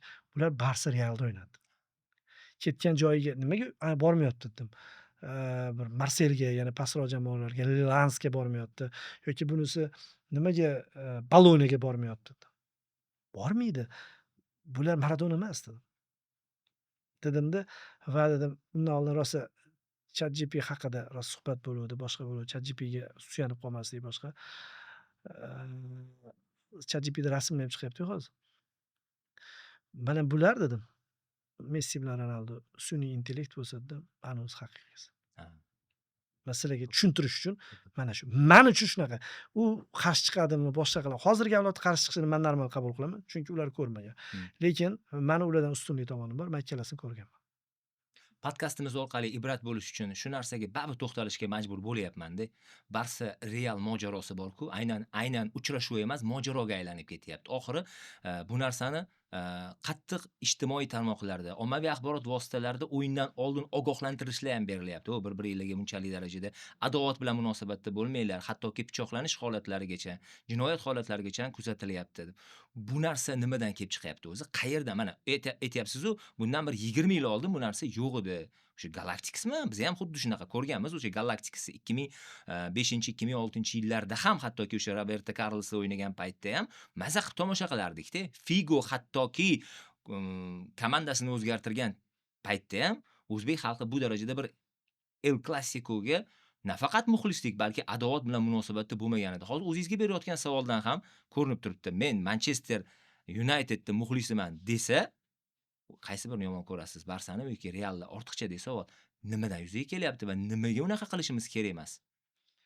Endi bu tabiiy hol deb o'ylayman. Butun dunyoda bor bu narsa. Lekin men bitta boshqa narsa aytmoqchiman. Ko'p ijtimoiy tarmoqda blogerlarni ko'raman. Ko'zim tushib qoladi. Hali bitta mavzuni ko'rsa algoritm beraveradi-yu, Ha, chiqib kelaveradi. Misol uchun men a'zo emasman, ha, ha. o'zi kuzatib bormayman. Chiqib qolgan Hmm. paytlarida bitta narsaga e'tibor berganman va Ispaniyada El Clasico'da oxirgi yillar juda ko'p borganligimdan, ularning muxlislari bilan ko'p-ko'p muloqotda bo'lganligimdan bitta narsani aytib qo'ymoqchiman. Shu menimcha kifoya qilsa kerak deb. Biz biz bugun Selta bilan o'ynaymiz, biz bugun 4 ta uramiz deb gaplashishi menga u yoqda Barselona bilan Realni muxlislari bilan o'zini Kataloniyadagi, Madriddagi muxlislarini gaplashganimdan keyin juda kulgili tuyuladigan bo'lib qolgan. Chunki ularga bizda shunaqa Real Barsa janjali boshqa desa, ular nega deb so'ragan. Nega desa, chunki o'zini jamoasi yo'qmi degan, misol hududini degan. Bor. Ya'ni bu bizniki deganda ular. Vatanparvarlik Yo'q, aslida shundan. bizniki. Nimaga ular shunaqa deb o'ylaydi? Unaqa emas-ku dedi. Shuning uchun aytamanki, kelib ham aytuvdimda kulib, sizlarniki emas. Biz kecha urdik, biz unaqa qildik demanglar. Barselona shunaqa qildi, Real shunaqa qildi deylar. U sizlarga umuman aloqasi yo'q deyman. Ya'ni hududan ham, boshqadan ham. Misol uchun Neftchini farg'onalik muxlis himoya qilishi biz deyishi to'g'ri. Bu tabiiy hol. Yoki Paxtakor, toshkentlik yigit Ha, Paxtakor haqida gapirishi, biz bugun bunaqa qilamiz, bunaqa qilamiz desa, men normal qabul qilishim. Ha. Ularni gapidan keyin o'ylab qoldimda rostdan. Ular ajablanyaptiki, ularga boshqa Real Barsa yo'q-da, boshqalarning jamoasiga e'tibori yo'q ularni. Mhm. Shunaqa ham bo'ladimi dedi. Разве так можно deb o'shalar aytyapti. Qarab qilib turib, mayli muxlislik qilsin, lekin bunaqa darajada biz deyishi, boshqa deyishi, o'zini jamoasini qizg'andim, boshqa qildim, aytib qo'ying dedi. Ularga umuman aloqasi yo'q dedi. Rostakasam ham shunaqa. Men shundan kelib chiqdimki, o'zi umuman aloqasi yo'q temada ketyapti. Keyin ikkinchi tomoni bor. Bu yerda juda ko'pchilik men to'g'ri tushunaman bularni ham. Bu muxlislarni ham demayapman, e'tibor berayotgan bo'lsangiz. Bular futbol orqali bo'lmagan. Ha. Bular futbol orqali kirmagan. Choyxonada o'tirib ko'pi Real Ha. Barsachi bo'lgan, tortishib o'tirsa, bir futbolga qiziqaman yoki shu tortishuvda qatnashib turaman, sani ustingdan kulib turaman deganman. Bittasi Real tanlagan, bittasi Barsani tanlagan. Lekin qolgan hamma klublarning muxlislari bilan tarixini qilsa, Yuventus o'sha Del Piero chiqqan paytda bir ko'rganman, bo'ldi. Ketdi oxirigacha Yuventus. Bularda unaqa emas. Futbolni ko'rmagan bular. Ha. 90% men qo'rqmasdan aytaman. Chunki izohlardan bilaman, gaplardan bilaman. O'sha tomondan bu tortishuv bo'laveradi Ha. va bir kun emas bir kun o'zlari zerikib to'xtaydi deb o'ylayman. Hmm. Faqat endi ko'proq o'sha kontent qilayotgan ijtimoiy tarmoqdagi blogerlar bu narsani avjlantirib berishyapti xolos. Aktivni oshirish Men maqsadida. ko'proq muxlislarga emas, janjallashayotgan, komment yozayotgan, balki o'sha kontent qilayotganlarga aytishim mumkinki, uni sizlarga aloqasi yo'q.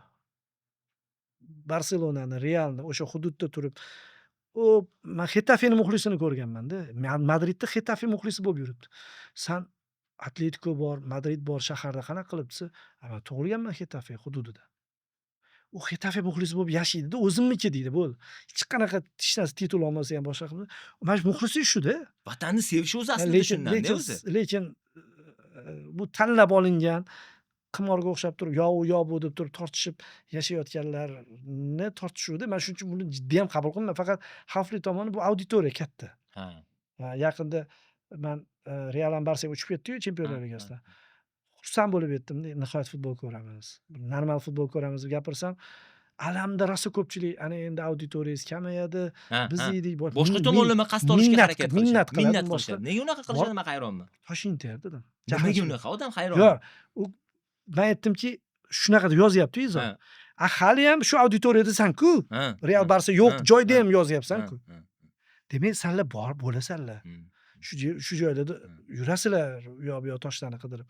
Shuning uchun ko'p bo'lganligi uchun unaqa ortiqcha gapirmaydi ko'pchilik. Mana boshqalar unaqa juda bu temani ko'p gapiravermaydi.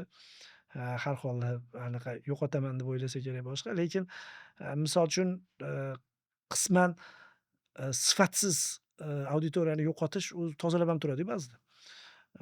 Shu tomondan menimcha bu ketishda sekin-sekin o'sadi deb o'ylayman. Saviya ham, boshqa narsa ham.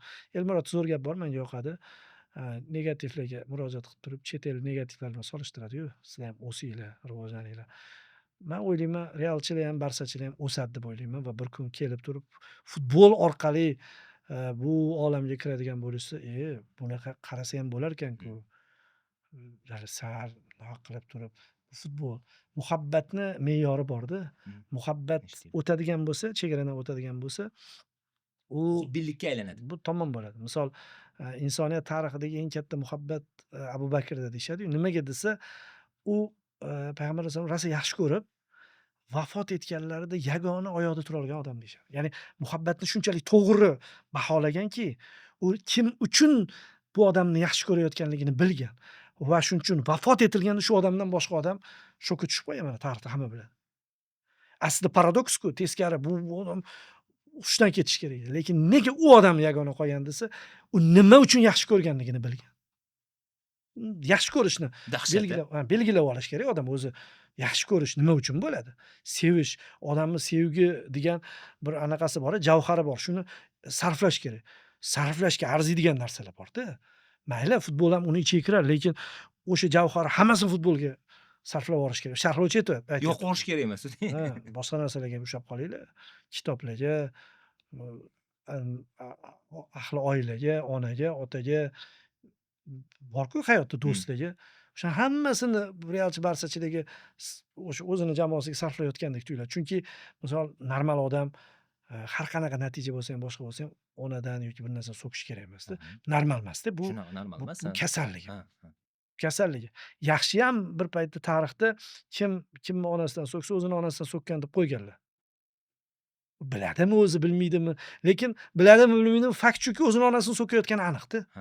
Aniq endi qochadimi, qochmaydimi, tepaga ko'tarilib unga tushayotganligi aniqda. Sog'lom fikr mahsuli emas-da bu. Misol tushunaman, odam mana Abdulla Qodiriyni o'tgan kunlarda nima uchun oxirida so'kib yuboradi-ku? Toshkentcha so'kib yuboradi-ku. Tushundim. Nega so'kkan? Shu so'kish oddiy gapmi desa, yo'q, bu haqiqatan ham so'kish.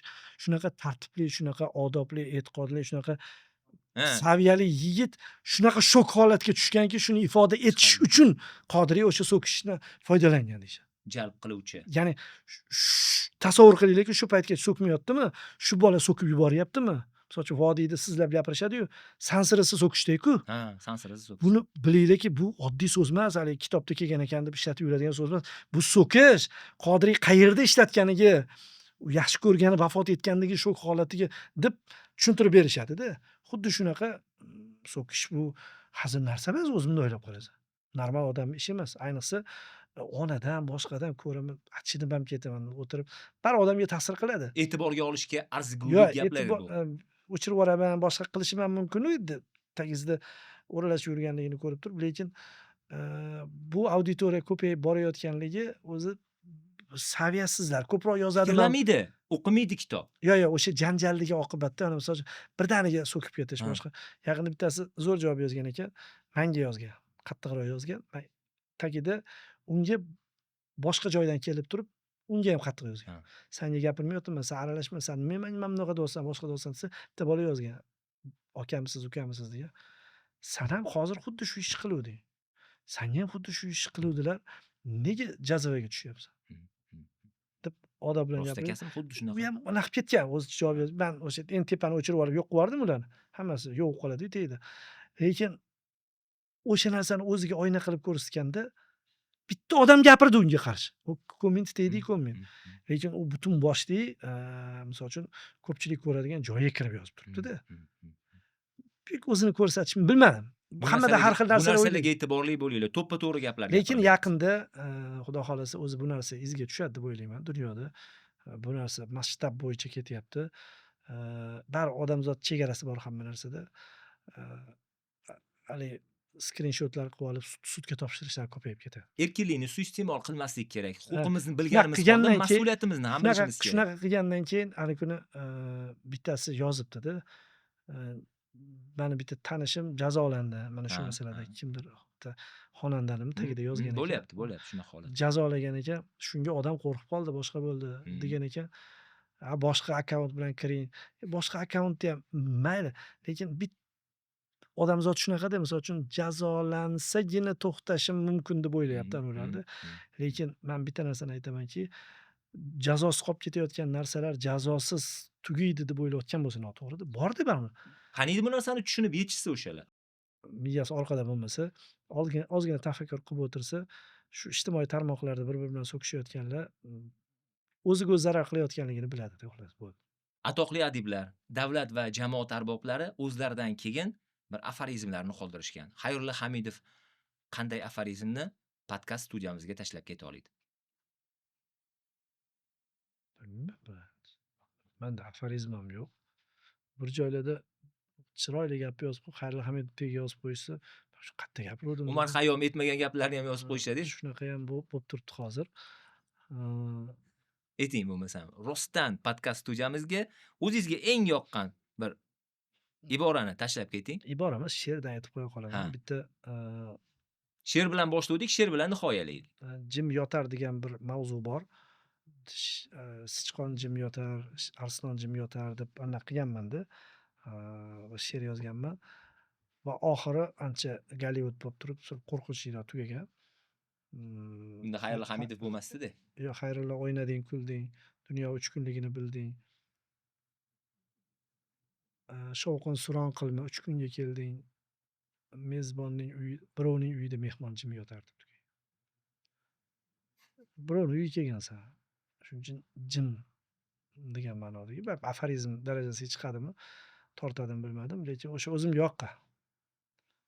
Studiyamiz mehmoni o'z muxlislari va obunachilari faylasuf deb ataydigan Xayrulla Hamidov bo'ldilar. Xayrulla aka, ijodingizga albatta muvaffaqiyat tilaymiz. Poyqadam savdo belgisi tomonidan sizga alohida arzimas bir sovg'amiz bor. Bu yerda qo'y, mol, ot go'shtlardan tayyorlangan tushonkalar bemalol foydalanishingiz mumkin. Poyqadam savdo belgisi tomonidan bu arzimas sovg'amiz, hamkorimiz.